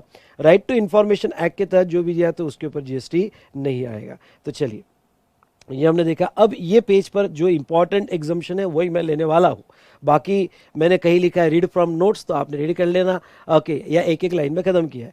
सर्विस प्रोवाइडेड टू गवर्नमेंट, अभी हमने देखा service provided by government, okay. अब यहाँ पे service provided to government, okay. तो फेयर प्राइस शॉप, यानी ये जो यहाँ पे राशन, राशन की शॉप होती है तो वो जो सर्विस गवर्नमेंट को दे रहा है एग्जम्प्ट है। जीएसटीएन पोर्टल जो सर्विस दे रहा है वो एग्जम्प्ट है। आर्टिकल 243W की जो सर्विस एग्जम्प्ट है। हाँ, ये दोनों अच्छे से पढ़ के जाना, इसके ऊपर सवाल आ सकता है। यहाँ पे 4 और 5 insurance scheme where total premium is paid by government. ऐसी कोई भी इंश्योरेंस स्कीम गवर्नमेंट लेती है जब पूरा प्रीमियम गवर्नमेंट दे रही है तो एग्जम्प्ट है। Training program to government, okay, where for which 75% और more expenditure is borne by government. पहले 100 था, अब 75 अमेंडमेंट है। मतलब कोई भी ट्रेनिंग प्रोग्राम जहां मिनिमम 75% खर्चा गवर्नमेंट कर रही है, ओके, या 75 से ज्यादा कर रही है, तो वो सर्विस एग्जम्प्ट रहेगी। उसके बाद में ठीक है, आप बाकी पढ़ सकते हो। हाँ, एग्जम्पशन इन स्पोर्ट्स सेक्टर, ये वाला आपको समझा देता हूं। Service provided by recognised sport body, okay, एक रिकॉग्नाइज्ड स्पोर्ट बॉडी को सर्विस दिया जा रहा है। Provided to recognised sport body को सर्विस दिया जा रहा है। एक इंडिविजुअल प्लेयर दे रहा है, रेफरी दे रहा है, अंपायर दे रहा है, कोच दे रहा है, टीम मैनेजर दे रहा है for participation in sporting event. ये लिस्ट लर्न कर लेना। Player, referee, umpire, coach, team manager. Commentator दे रहा है, टैक्सेबल है, ओके। यहाँ पे प्लेयर होना चाहिए, रेफरी होना चाहिए, अंपायर होना चाहिए, कोच होना चाहिए, टीम मैनेजर होना चाहिए। For participation in sporting event exempt है। या एक रिकॉग्नाइज्ड स्पोर्ट बॉडी दूसरे रिकॉग्नाइज्ड स्पोर्ट बॉडी को सर्विस दे रही तो एग्जम्प्ट है। बाकी सब आपने पढ़ लेना। अदर एग्जम्पशंस में ये अदर एग्जम्पशंस आप पढ़ लेना, ओके। यहाँ पे अब मैं डायरेक्टली आऊंगा मिसलेनियस पे, ठीक है। मिसलेनियस में transfer of going concern, okay, आपने चलता फिरता बिजनेस अगर ट्रांसफर किया किसी और को तो वो एग्जम्पशन है। Organisation of business exhibition outside India, Dubai में आपने बिजनेस एग्जीबिशन ऑर्गेनाइज किया और सर्विस दी किसी को तो वो एग्जम्प्ट है। एग्जाम में आ सकता है तो ये एंट्री पे 77 और 77 है। Service by way of RWA to its member. RWA मतलब residential welfare association, okay. RWA मतलब यहां आपको लिखना है तो रेसिडेंशियल वेलफेयर एसोसिएशन, ठीक है, एसोसिएशन। अब देखो वो क्या कहते हैं, सर्विसेज बाय अनइनकॉर्पोरेटेड बॉडी और रजिस्टर्ड नॉन प्रॉफिट एंटिटी। अगर आप अनइनकॉर्पोरेटेड बॉडी होगा या रजिस्टर्ड नॉन प्रॉफिट एंटिटी होगी और सर्विस दी जा रही है टू इट्स मेंबर, अपने मेंबर को दिया जा रहा है, bye way of reimbursement of charges और शेयर कॉन्ट्रीब्यूशन, तो वो एग्जम्प्ट रहेगा, ठीक है। मतलब कोई सर्विस दे रही है कॉमन चार्जेस का, unincorporated association, registered, okay, non profit entity, और उसका शेयर अपने मेंबर से ले रही है तो एग्जम्प्ट रहेगा। Special discussion on housing society, जिसको हम RWA रेसिडेंशियल वेलफेयर एसोसिएशन में कहते हैं। अगर कोई भी हाउसिंग सोसाइटी, कमर्शियल सोसाइटी नहीं, कोई भी हाउसिंग सोसाइटी, यहां पे अगर मंथली मेंटेनेंस चार्जेस या 7,500 पर मंथ या उससे कम पर मेंबर ले रही है, 7,500 पर मंथ पर मेंबर ले रही है, किस ले रही है? फॉर सोर्सिंग ऑफ गुड्स और services from third person for common use. Society के कॉमन इलेक्ट्रिसिटी बिल है, कॉमन रिपेयरिंग एक्सपेंसेस है, कॉमन गुड्स लगते हैं, तो वो सोसाइटी का जो कॉमन खर्चा है, ओके, जो कॉमन खर्चा है, वो कॉमन खर्चा रिकवर करने के लिए पैसा ले रही है अपने मेंबर से, तो वो monthly maintenance charges 7,500 per month पर मेंबर एग्जम्प्ट रहेगा, पर मंथ पर मेंबर एग्जम्प्ट रहेगा, ठीक है। इससे रिलेटेड कुछ क्लैरिफिकेशन। SOS मतलब supply of service by RWA to its member for contribution for 7,000 per month per member are exempt. Okay, are exempt. RWA required to pay GST only if such subscription more than 7,000 per month per member. Okay, and aggregate turnover of RWA by way of SOS less than greater than 20 lakhs. हाँ, ये point को समझ लो. Even दो residential welfare society का या society का aggregate turnover 20 lakh के ऊपर होगा, 20 लाख के ऊपर क्यों ना हो, वो केस इवन दो 20 लाख के ऊपर हो, पर अगर किसी का मंथली मेंटेनेंस चार्जेस 7,500 से कम फट रहा है तो वो सिचुएशन में यहां पे उसके ऊपर जीएसटी नहीं आएगा. RWA are entitled to take ITC of GST paid on capital goods, okay, inputs or input services. RWA, okay, shall apply separately for each residential apartment owned by him. हाँ, अब समझ लो, ये पॉइंट को समझ लेना यहाँ पे, ये पॉइंट को यहाँ पे कि अगर आपके दो अपार्टमेंट है एक बिल्डिंग में, तो ऐसे केस में नाम तो एक ही है पर अपार्टमेंट दो है, दोनों को ज्वाइन किया हो वॉट एवर इट में भी, दो अपार्टमेंट है, तो यहाँ एग्जम्पशन दोनों का मिला के 7,500 मिलेगा कि नहीं. ओके, पर अपार्टमेंट एग्जामिशन 7,500 मिलेगा। And if amount exceed 7,500 GST shall be payable on entire amount. यानी ख्याल रहे, अगर आपका मंथली मेंटेनेंस 9,000 हो रहा तो 9,000 माइनस 7,500 मत करना। ओके, वो केस में टोटल 9,000 पे जीएसटी आएगा। ठीक है, तो चलिए ये हमने देखा। उसके बाद में बाकी तो ओके डन, ये तो हमने देख लिया यहाँ पे एग्जाम्शन, बाकी तो आपने पढ़ सकते हो। तो दोस्तों यहाँ पे सीजीएसटी एक्ट के सारे एग्जाम्शंस हमारे खत्म होते हैं।